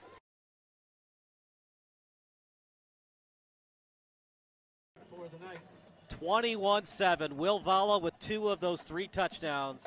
Sorry, he was just short, and then George's. But basically, he set up that touchdown. Yeah, he was the one with the big play on it to Right. set up the touchdown after bringing it in for 6 on the previous drive. He's a big key playmaker on this offense and a big reason why they are perfectly set up right now. 2 men deep for Prospect. The men deepest was at the 10. Sitchy going backwards. Lost yardage on the return. It was returned near the 20, and he's going to be tackled at the 15. Spotted now at the 16. Yeah, that was a perfect squib kick there. It was a rolling football by the time it got to Sitchy, and great coverage there by Downers Grove. It's got a friendly spot. They're going to say actually the 19, so they're going to say forward progress stop to the 19. Remember, they do give these guys friendly spots at the high school level. 1 in the backfield. Caccini with plenty of time in that pocket. Downfield. And it's going to be a pitch and catch. Past the 30. Slow to get up is Sitchy, but he'll get up. He's got about a couple of seconds to get up. Otherwise, he has to sit out for at least a play. Yeah, and he picks up the big first down there. Nice job. Again, a heavily contested catch by Sitchy. So 1 in the backfield again. They're going to do this a lot the rest of the night. Caccini over the middle. Close to the first, and he'll get it. Just past the sticks. Again to Sitchy, and he looks a little hobbled right now. Yeah, he definitely felt it on that previous tackle, but he's gutting it out for his team. Sitchy lined up on the far side. This is it. Your season ends if you don't score 14 points in 8 minutes. I don't know if I love that play call. Short gain, and it's going to use up a lot of clock unless you call a timeout here. Yeah, you're just creating a more manageable second down, but like you said, you're down 2 scores. You need to be pushing the ball downfield. And the big thing, by making it a 2-score game, you're essentially taking away the running game Right. and Donnelly, which has been successful. You could do it a couple of times. Caccini, bad pass. He did put a lot on it, so it was hard to pick off. As the closest DGN player to that was Rise Dominow. 3rd 7-parter. What do you want to do here? Obviously, 4-down territory. Yeah, you're looking to pass. You want to see if you can get an open man on either side again, and look for Sitchy. He's on that far left side. 3rd and 7. Ball on the 45. Caccini will run with it himself. 4th and short. See if they call a timeout or if they're just going to roll with it and go for it with the clock continuing to run. And now you just need to pick up the first down. So Donnelly is back in effect. You could possibly try to run it, pick up the first. But you want to be quick. You want to pick up the first down and then get right back to work. Maybe the reason you don't call a timeout there, you're trying to save them in case you need to call 3 timeouts to get the ball back on a punt. Caccini with time. And it's going to be completed on the sideline. Sitchy is just finding a way to battle his way through the injury and gets the first down catch. Yeah, that was just a lighter coverage there. Sitchy was wide open, easy pitch and catch. He catches it, steps out of bounds, first down. Arguably speaking, Brandon, you got to score in the next 2 minutes to have any kind of chance, one would think. The real question is, will they be able to make a stop, is what it will come down to. If you're able to make a quicker stop, you have a little bit more downtime and time to spare. The ball's out. I think the hand was moving forward. Regardless, it was recovered by Donnelly.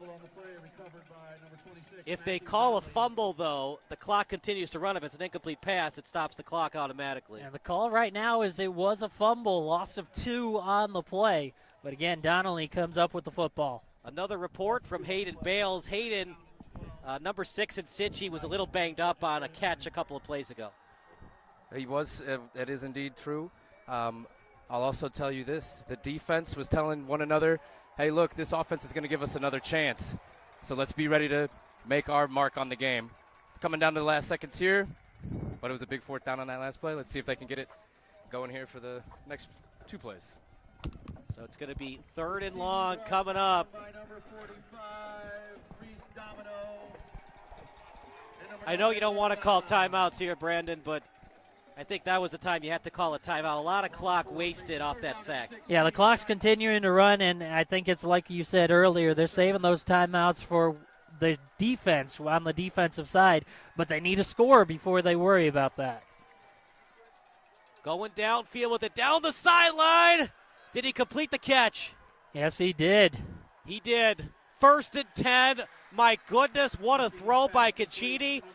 And right now, their season is still alive. Yes, it is, and it's Sitchie who, again, is just gutting it out after that play. Hands on the hips and bent over a little bit, waiting for the rest of his teammates to get up to the line of scrimmage. He's appears to be in some pain, but he's gutting it out, comes up with a huge catch. One in the backfield, and now Donnelly calls for the ball. Caccini to the end zone, wide open. Oh! Just a little short. He was throwing across his body a little bit.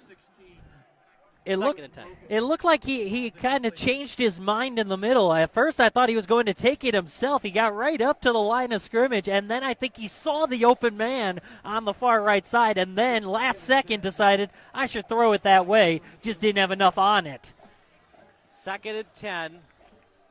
If you're Downers Grove North, try not to give up a touchdown. If you have to give it up, make them waste as much clock as possible. They're going to run it. Not a surprise, as Donnelly's been their go-to guy much of the game, but that does waste some clock. Yeah, right now in the red zone, anything's available. They're just trying to find a way to get it into the end zone. You need a touchdown here if you're Prospect. And don't be surprised if they go for 2. Some coaches like to do that, the analytics of the game. First things first, you got to get 6. To the end zone, beat his corner. Flag on the play. I think it's the right call. Yeah, there was definitely contact there. Sitchie's a guy who's quick enough to potentially get under a ball like that. The contact was early, even before the throw initially, and so that's an easy call there for the official. But you know what? You don't want to give up a touchdown, so now you force Prospect to run another play. The more plays they have to run, less clock on that Jumbotron. Yeah, and it's tough. You're covering a guy like Sitchie who's already made 3 or 4 different catches on this drive. He's had a great drive, a great game, so you're trying to keep up with a guy like that and, like you said, doing whatever you can just to prevent him from getting into the end zone. Remember, it's half the distance to the goal, so they're talking about it right now. So I believe it'll be 3rd and 4. I think there's a mistake on the Jumbotron. 4th and 1 at the 6, it says on the Jumbotron. Yeah, it should be 3rd down still. Correct, yeah. You wouldn't lose it down. And Partner, really quickly, did you watch that Bears-Saints game a couple weeks ago? I did. So it was the craziest thing. Caleb Williams committed a false start because he couldn't get the ball snapped. But because it's a false start, it's an automatic dead ball. So the Bears were allowed to kick a field goal.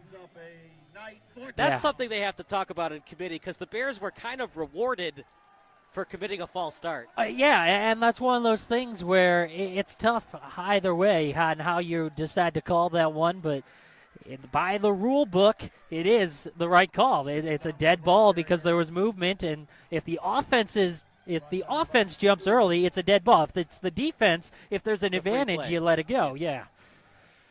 That was interesting. There's a big 4th down conversion there by Donnelly. 1st and goal at the 3. He's close. Where will they spot it? Touchdown, Prospect. Touchdown Knights. Don't go anywhere. We still got a ball game. And they also have 3 timeouts, so they don't necessarily have to do the onside kick here. No, but you need to get the ball back quickly. Only 3 minutes left, and Downers Grove, if you do end up kicking it to them, they're just going to try to keep doing what they have been doing, and that's moving the football. Such a important PAT here. Got to make it a 7-point deficit. Caccini on the hold. The kick. Salveri straight through the uprights. Don't go anywhere. We got a ball game here at Downers Grove North High School. 21-14 in favor of Downers Grove North. We'll take a break. You're watching the Trojans against the Knights here on the NFHS Network.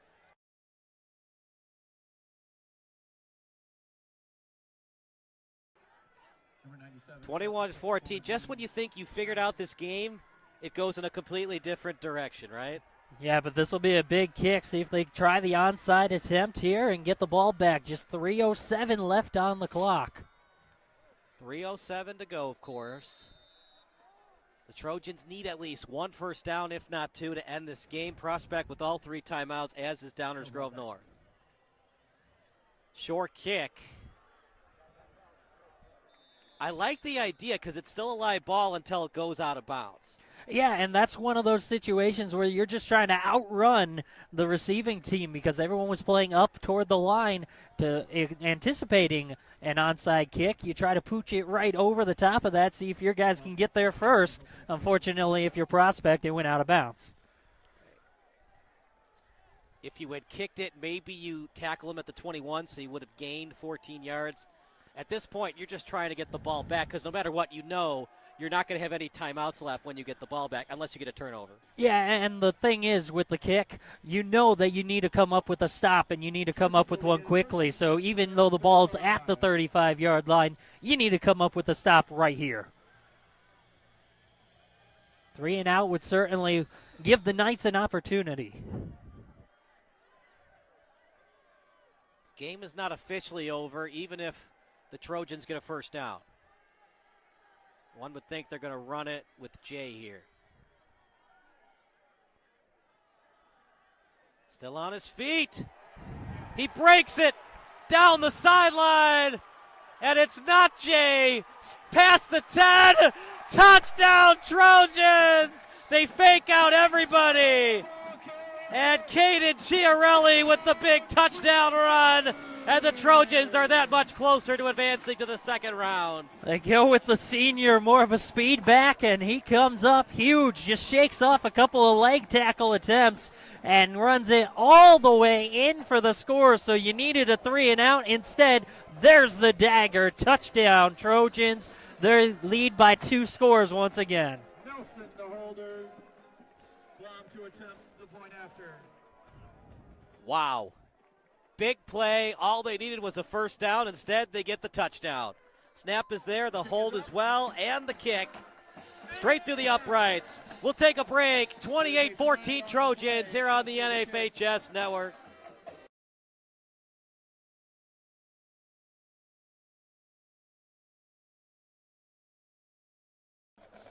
So there is a personal foul on the play.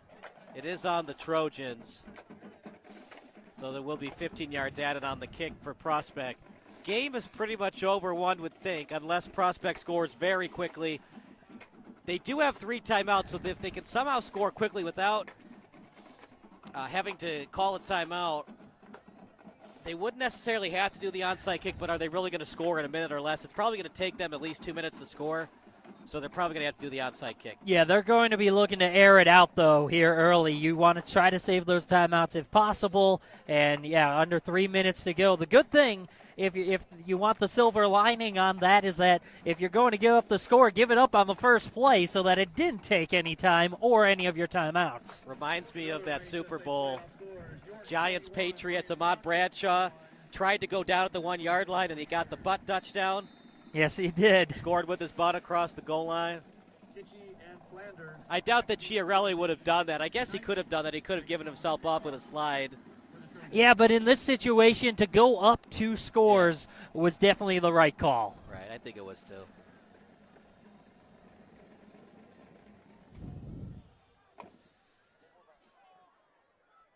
Going to be returned at the 28. Nice return. They decide to go with the squib kick, so they give up field position, but they don't allow a big return to bite them. And it's up to Caccini to go 59 yards in hopefully a minute or less if you're a Prospect fan. Yeah, you're trying to score quick. And, again, the reason why I believe scoring the touchdown was the right decision is because Prospect does have all 3 timeouts. So you want to make it a 2-score game, and now it's really on the Knights. They have to score quickly. They're going to spot it just short of the 42. Short passing play. And this time it's Prospects number 4 in Kemp. Remember, Chiarelli, number 4, surprisingly got that ball on first down. The chunk plays have killed Prospect. They were in this game for a lot of it. They just haven't been able to get an open field tackle when they've needed it the most. Yeah, and that's really been the story of this second half. The touchdown drives for the Trojans have all come with broken tackles. What's the old saying, one man, one tackle? If you can do one man, one tackle consistently, you're going to win football games. Yeah, certainly. In this case, it's been one man breaking tackles, and it's been a wrecking crew scoring points for the Trojans, and now they're set up well. Remember, Prospect has all 3 timeouts, so they don't necessarily have to go out of bounds. They're looking more for chunk plays versus stopping the clock. Pump fake from Caccini, dropped. That one hurts as it was attempted to Kemp. Would have stopped the clock, and it would have been a first down. Yeah, it would have, and you can see that Downers Grove, they're playing zone. They're giving the underneath stuff as they know they're up by 2 scores. They're willing to waste times and give those chunk plays to Prospect and really just force them to take the underneath routes. 2nd and 10 at the 41. Caccini, and he's going to be brought down. Now, was he grabbed up in the air and pulled down? If so, that's a personal foul against Downers Grove North. Right now, they're saying just a regular tackle. Yeah, looks like a good sack, clean sack there by Downers Grove. You'd have a lot of guts as an official to call a personal foul there. It did look like he grabbed him up a little bit, but did he push him off the ground? That's the question. And I don't think he did. I think that's the right call. It's a clean sack. Hook and ladder. A little Music City Miracle-esque play. And Downers Grove North is arguing it's a forward pass. I don't see any yellow laundry. Yeah, that last one, if it wasn't forward, it was almost even in terms of the throw across. Risky play, but it works out. First down.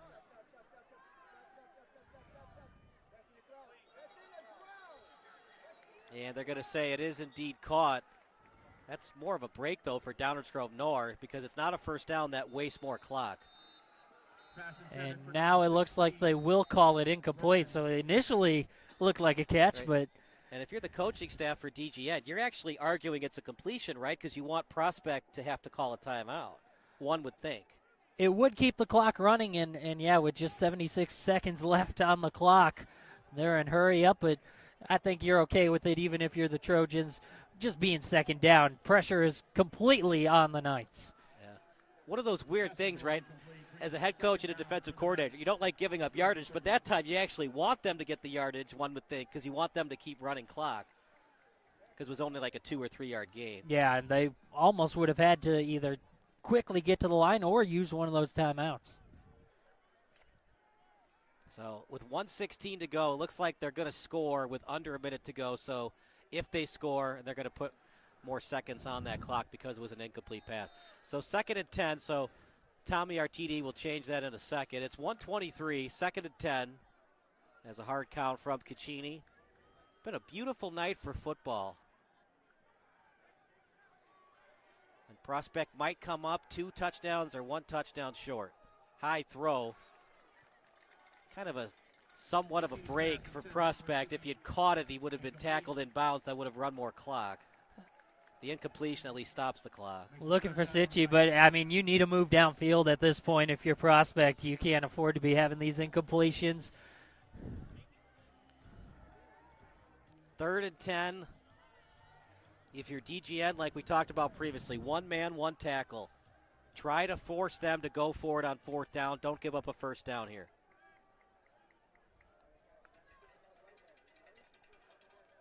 One man makes the tackle and get pursuit on the play, try to force a fumble. Caccini will roll to his right, drop-off pass in the flat, and a good pitch and catch over to Kemp. Pass complete to Kemp. That stops the clock. Run out of bounds by Lesota. Just seems like they've been in this position all night, and they just haven't been able to capitalize a lot of the time. Yeah, that's certainly true. And on that one, nice job by Kemp finding the soft spot and just being there as an outlet for his quarterback who had some pressure on him, being able to pick it up and get out of bounds. And yeah, for the Knights, they'll look back on this one. Missed opportunities. They've had chances. They've moved the ball. Just haven't gotten the points that they've needed.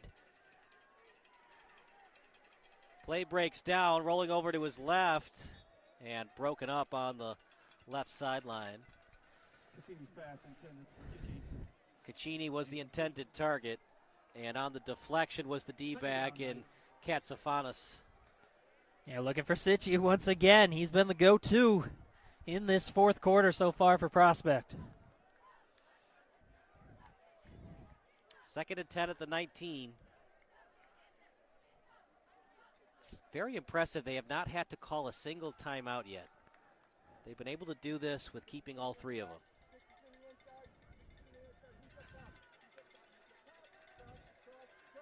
Caccini will roll to his right.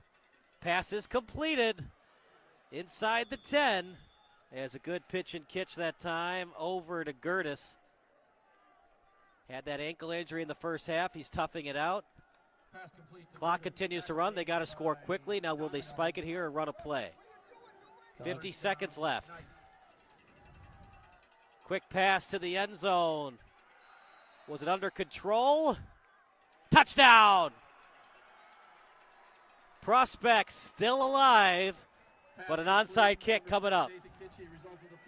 Sitchy on the catch, but was it too little, too late? Yeah, and it's like you said, it's going to come down to that onside kick. But again, you mentioned it didn't have to use timeout, so if they can force a 3-and-out, even if you don't get the onside kick, you'll have a little bit of time left to possibly do something, but you'll have to score almost immediately.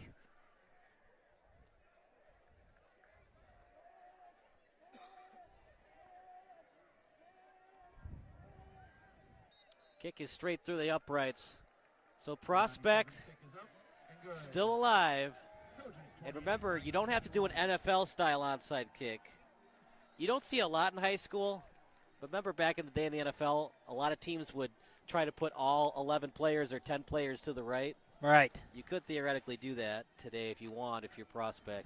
I don't know how much that increases your chances, because if you put 10 players to the right, the return team could do that as well. But I am interested to see, though, how they decide to do it. If they try to do it the more conventional onside kick and just try to beat them man-on-man up front, or if they do try to kick it over the top again, and also how Downers Grove decides to do it if they have someone a little closer to the backside to try to get that and prevent that play. If you're DGN, if the ball's in the air, you can call a fair catch. So if they try to do that again, that's something DGN has to know. I think it's going to be a standard onside kick. Don't be surprised, though, if Silveri decides to do one of those onside kicks to himself. Anticipate the ball to the right side, though. That's where all the receivers are, all those skilled hands players, the hands team, including Gertis and Sitchy and Donnelly, all three of them to the right side. Game is not over if Downers Grove North recovers, since Prospect has all three timeouts. And DGN will talk this over on a timeout. We'll stick with the action. So DGN now with 2. And one thing they're possibly talking about is what we were just saying, that you see their big three offensive skill makers all lined up right next to each other. You're anticipating the ball going that direction and to that spot.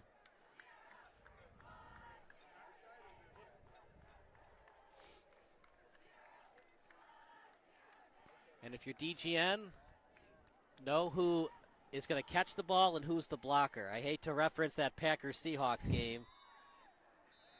I don't know if the guy that dropped it was supposed to catch that ball. He certainly was not a few years ago when that one happened. And, yeah, you know your assignment and stick to it. He's not the reason the Packers lost that game, but it didn't help either. Here we go. One of the most exciting plays in football, the onside kick. It all comes down to this. Prospect trying to keep their season alive. DGN trying to advance to the round of 16.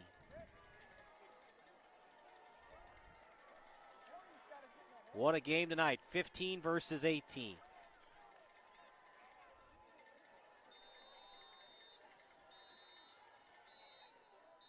Now, did Prospect call a timeout? Well, it looks like the play clock came down to 0, so we'll see if there was a call made. If you're Prospect, you don't want to call a timeout because you still want to have a chance to call 3 timeouts to get the ball back. So the delay of game you don't care about. That would be a brutal mistake if they called a timeout there. So I think it was a play clock issue. Yeah, I think they reset the play clock. It was running. Here we go. Now it runs. Onside kick up in the air. Recovered near midfield. And the Trojans are that much closer to advancing to the round of 16. It was completed by their special teams man in Antonio Russo-Tiesi. Yeah, what a nice job. What a nice job coming up with the football there. Had to dive to grab it. It was a spinning, helicoptering ball to be able to come down with that one. And now you need to come away with a 3 and out if you're Prospect. Get the ball back, give your offense a chance. Trojans will begin 1st and 10 from their own 49.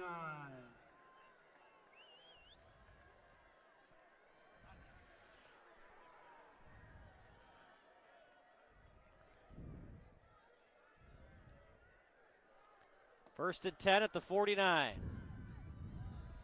Handoff up the middle. Couple of yards. And not only does Prospect have to call timeouts quickly, but they got to know when he's down and then go to the nearest umpire or referee and say timeout, timeout, timeout to save as much time as possible. Yeah, and at this point, you know they're going to run it. They're trying to take up as much time as they can and take those timeouts. First down would end this ball game, but if you're Prospect, you need to make the tackles. That was the story of this fourth quarter. Missed opportunities, missed tackles on those previous touchdown drives by the Trojans. Can't miss a tackle here. You need to be able to complete the play, force a 3 and out, get the ball back to give yourself a chance.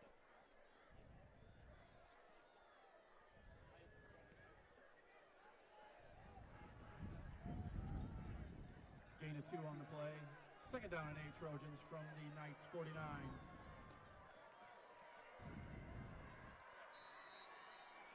First and 10, now make it 2nd and 8.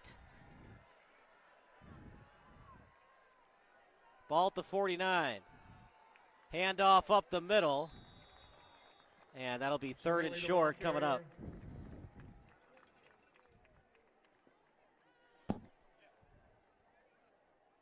Tackle made by Colin Fouch. Timeout. Yeah, that was another big run on that play. Brings up a very manageable 3rd and 4. Looking at where they spot it. I anticipate keeping it on the ground, run it again, and see if you can pick up the first down if you're Downers Grove.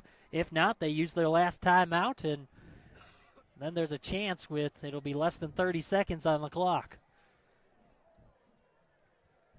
You've got the lead.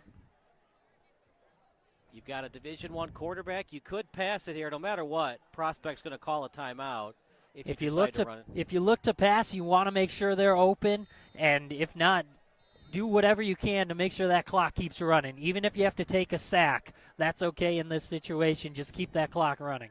Avoid an incompletion. If it's a tight window throw, just take the sack. Give yourself up if you're Lansu. Exactly. You give up the field position, but you want Prospect to have no timeouts left when they get the ball back.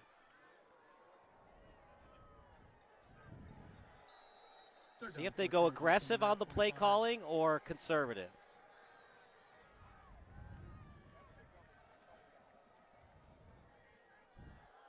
Off the left side, he might have gotten it. Let's see where they spot it. Prospect saying that forward progress was stopped. Chains haven't moved yet. Looking at the spot where they put that ball down, it looks like a first down to me. They're going to measure because you have to. It's such an important play, but I think he got it. Yeah, it certainly looks like that. They have it over the hash mark. They'll bring out the chain gang, but it certainly looks like it's going to be a first down, which would officially seal this one. Prospect fought their hearts out tonight. Look, they could have given up when it was 28-14.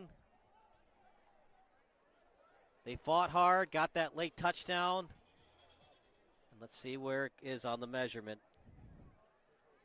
So crucial here.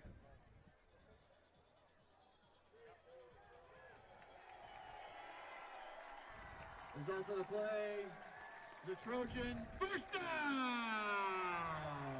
Yeah, got it by about 3/4 of a football, and that'll do it. Victory formation coming up for Lansu and the Trojans. And for the Knights, so close and yet so far. Yeah, and again, like we talked about, just missed opportunities, especially in that first half. Both teams missed out on opportunities for points. For Prospect, that interception on their very first drive, a missed field goal. They had some chances to come away with points, just couldn't finish off their drives. Lansu takes a knee. Prospect still has a timeout, but I think they'll just go back to the sidelines. And the home crowd that came today is rewarded with a win. And DGN will have a home game later on in the postseason. Regardless, they will have to go on the road, either at Glenbard West or Willowbrook. Yeah, and it'll be likely the number 2 seed in Glenbard West, which will be a big challenge for them, or against Willowbrook. If they come up with a big upset, then don't look too far over the underdog either if they come away with it. But they know that they'll have to clean some things up from tonight, cap off some of those drives that they didn't hear. But for right now, you celebrate this win. That was a huge win in a day when the offense wasn't quite as sharp as it has been on other days. Again, just in terms of finishing off those drives. But celebrate the win. Congratulations to the Trojans. And maybe thinking about using Caden Chiarelli more. He looked great on that lone carry of the game, all the way to the end zone. Caden Chiarelli, one of our 3 stars of the game. Brandon, who are the other 2 stars brought to you by the NFHS Network? Well, I'd definitely say Will Valles has to be one of those. He came away with 2 huge plays, one being a touchdown to really put the Trojans ahead. That was the first time they jumped ahead by 2 scores, and then he set up another touchdown later on, the big tight end. A huge playmaker breaking tackles, and then I'll give Oliver Thulin another one. He came up with some huge catches in that fourth quarter to help lead to some of those touchdowns as well. So that does it for our in-game broadcast. I'll go downstairs for the post-game show. But for now, that does it for our in-game broadcast. For Kevin Macy, for Tommy Gilbert, for Brandon Janeska, and for Hayden Bales, I'm Kyle Smith. Final score, 28-21 in favor of the Downers Grove North Trojans. Post-game show coming up next here on the NFHS Network.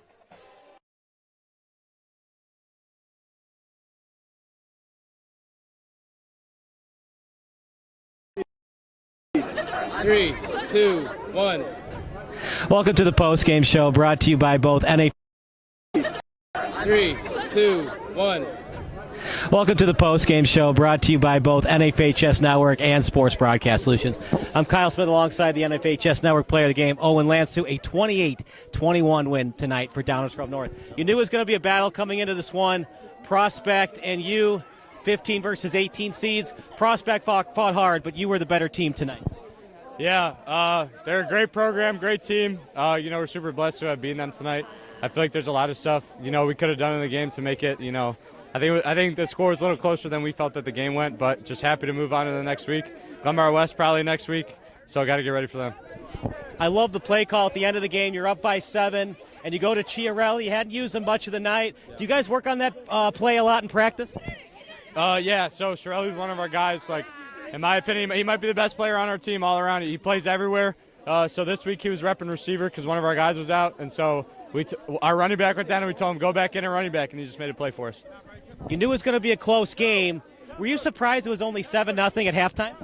Yeah, I was, and I think they did a really good job of keeping our offense off the field in the first half, and then there was 2 drives where we're 1 or 2 plays away from executing and scoring more points. So we got to clean that up for next week. If Glenbard West wins, you're going on the road to Glenbard West. If Willowbrook wins, you're going on the road to Willowbrook. Are you a big Willowbrook fan going into tomorrow afternoon? I mean, I don't care. I don't care who we have to play. I really don't care. My dad went to Willowbrook, but when we played Glenbard West earlier this year and lost, I was hurt and I didn't play. So I'd really like to get a shot at them. Final thoughts about the win tonight as you're closer to the ultimate goal of the state championship. Yeah, just blessed to move on and get another week with the guys. Super proud of us and grateful to everybody who came out and supported us tonight. That's Owen Lance, who does it for our postgame show. So for excellent crew, for Hayden Bales, for Kevin Macy, for Tommy Gilbert, Brandon Januska, I'm Kyle Smith, and we'll see you next time on SBS and the NFHS Network.